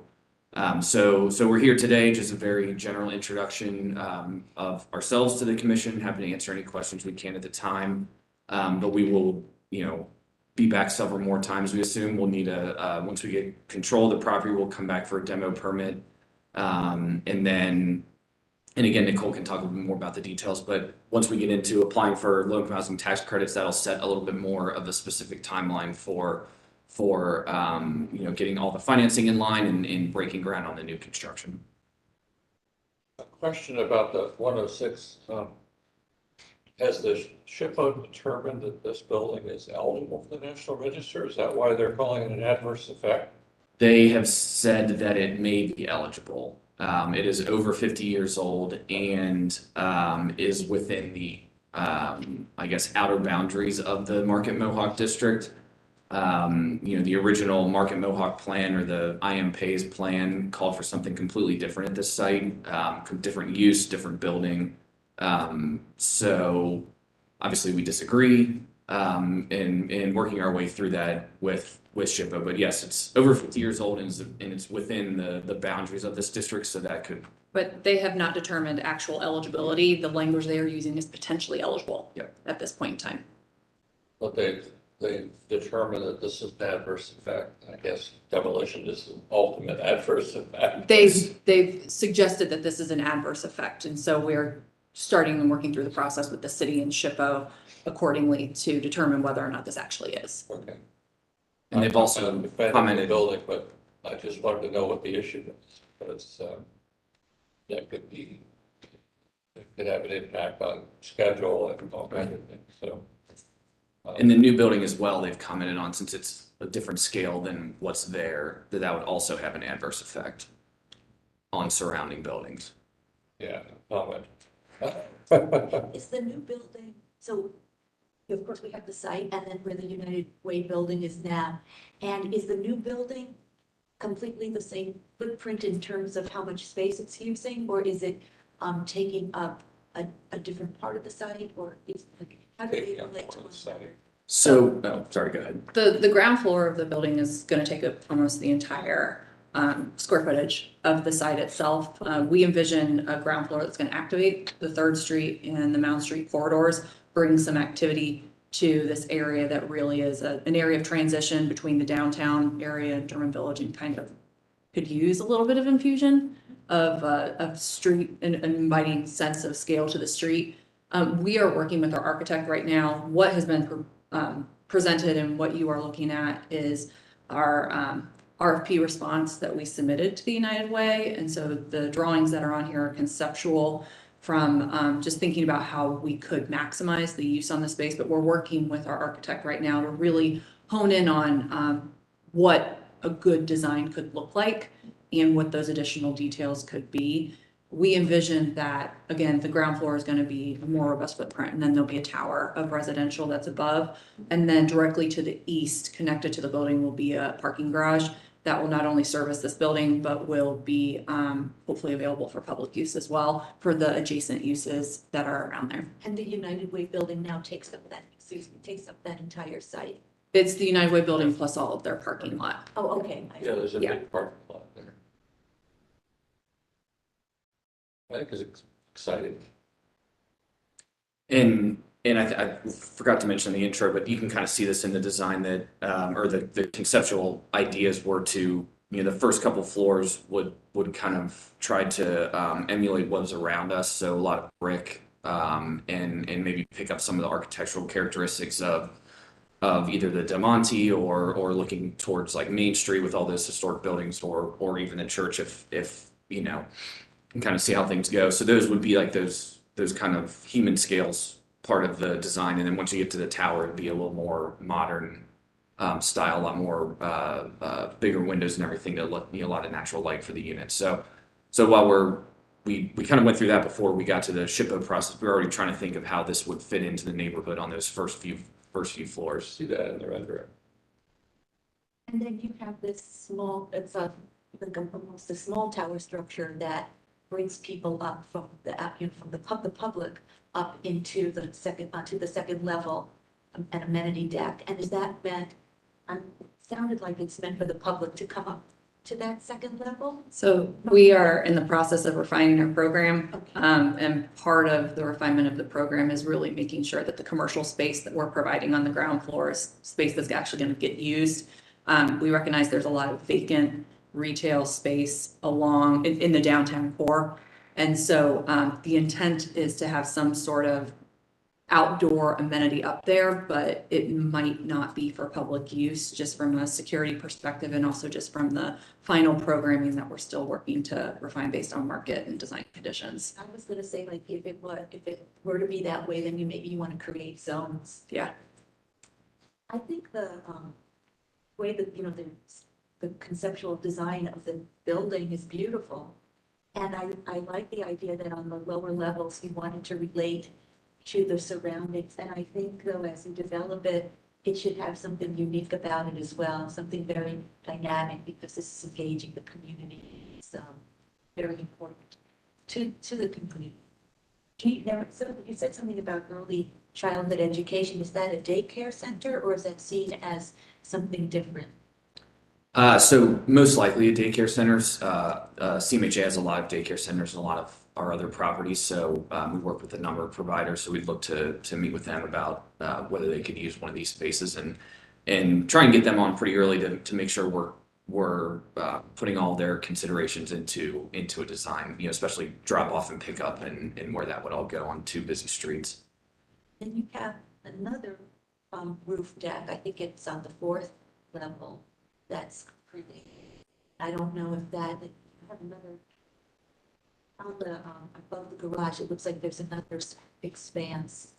The garage is just all parking. There are no amenities on the garage itself. But on the top, isn't there? It's not a residential amenity on the top of the roof. It shouldn't The be. the fourth floor.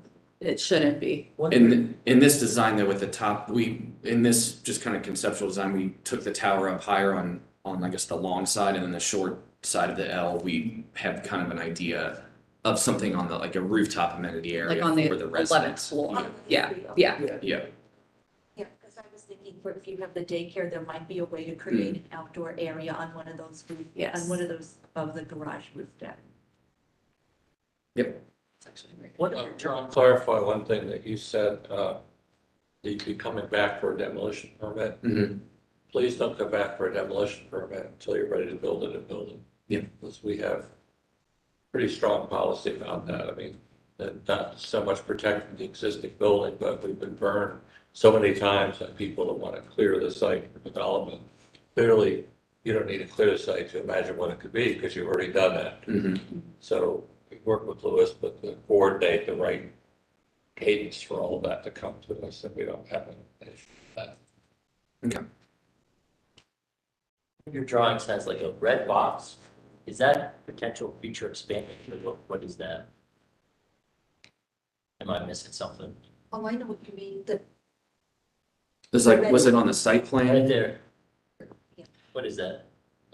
I think that is. Part of the RFP contemplated the potential to acquire the credit union that sits on the corner of 4th and Mound, to think about a full block development.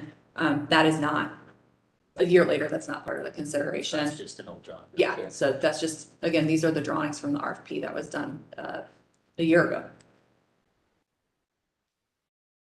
Have a parking garage, and what percentage of the residents do you see would be using that? Do you feel it would be most of the residents, or maybe half of the residents, if some of the parking meant for people that would come in from the community or people that are working in the commercial and office spaces?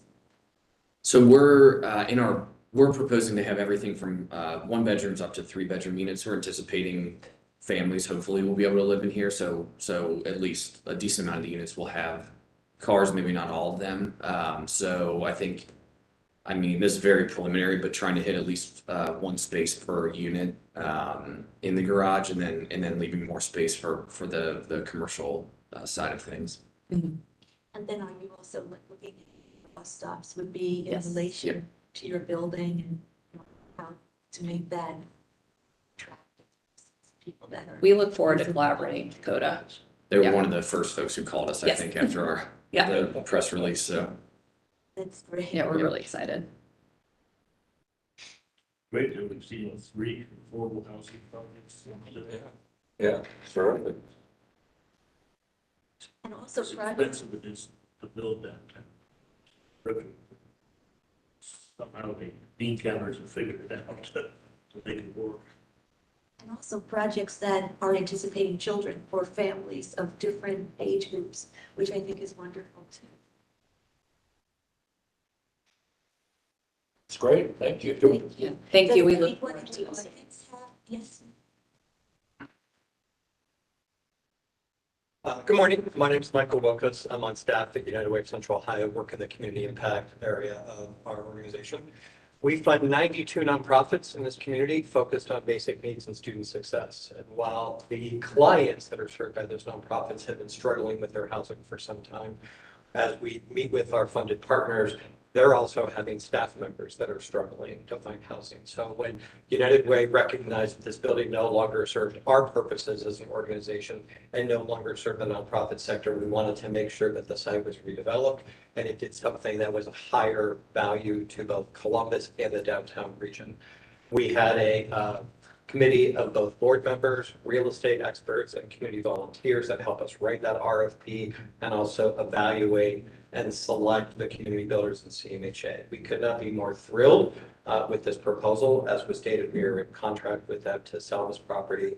The redevelopment of the site allowed United Way to move just 1 block north of here. We are at 215 North Front Street, which was recently Nationwide Plaza 4. We are sharing a floor with the Affordable Housing Alliance of Central Ohio, Communities and Schools, and Future Ready Columbus. Other nonprofits like Perscolas and the YMCA have also moved into that building. We are now at 29% leased. Another 43% of that building is in negotiations with other nonprofits. At full capacity, about 800 nonprofit workers will be able to be in that building, and about 15 nonprofits as a community impact center. We've been in that building for 2.5 months as we have vacated to ensure the redevelopment of the site. So we hope the commission will continue with positive momentum on this project, that we could resolve the issues on the Section 106 review and see this project come to completion. So I thank you very much for the opportunity to speak on behalf of the project this morning. Thank you. Great.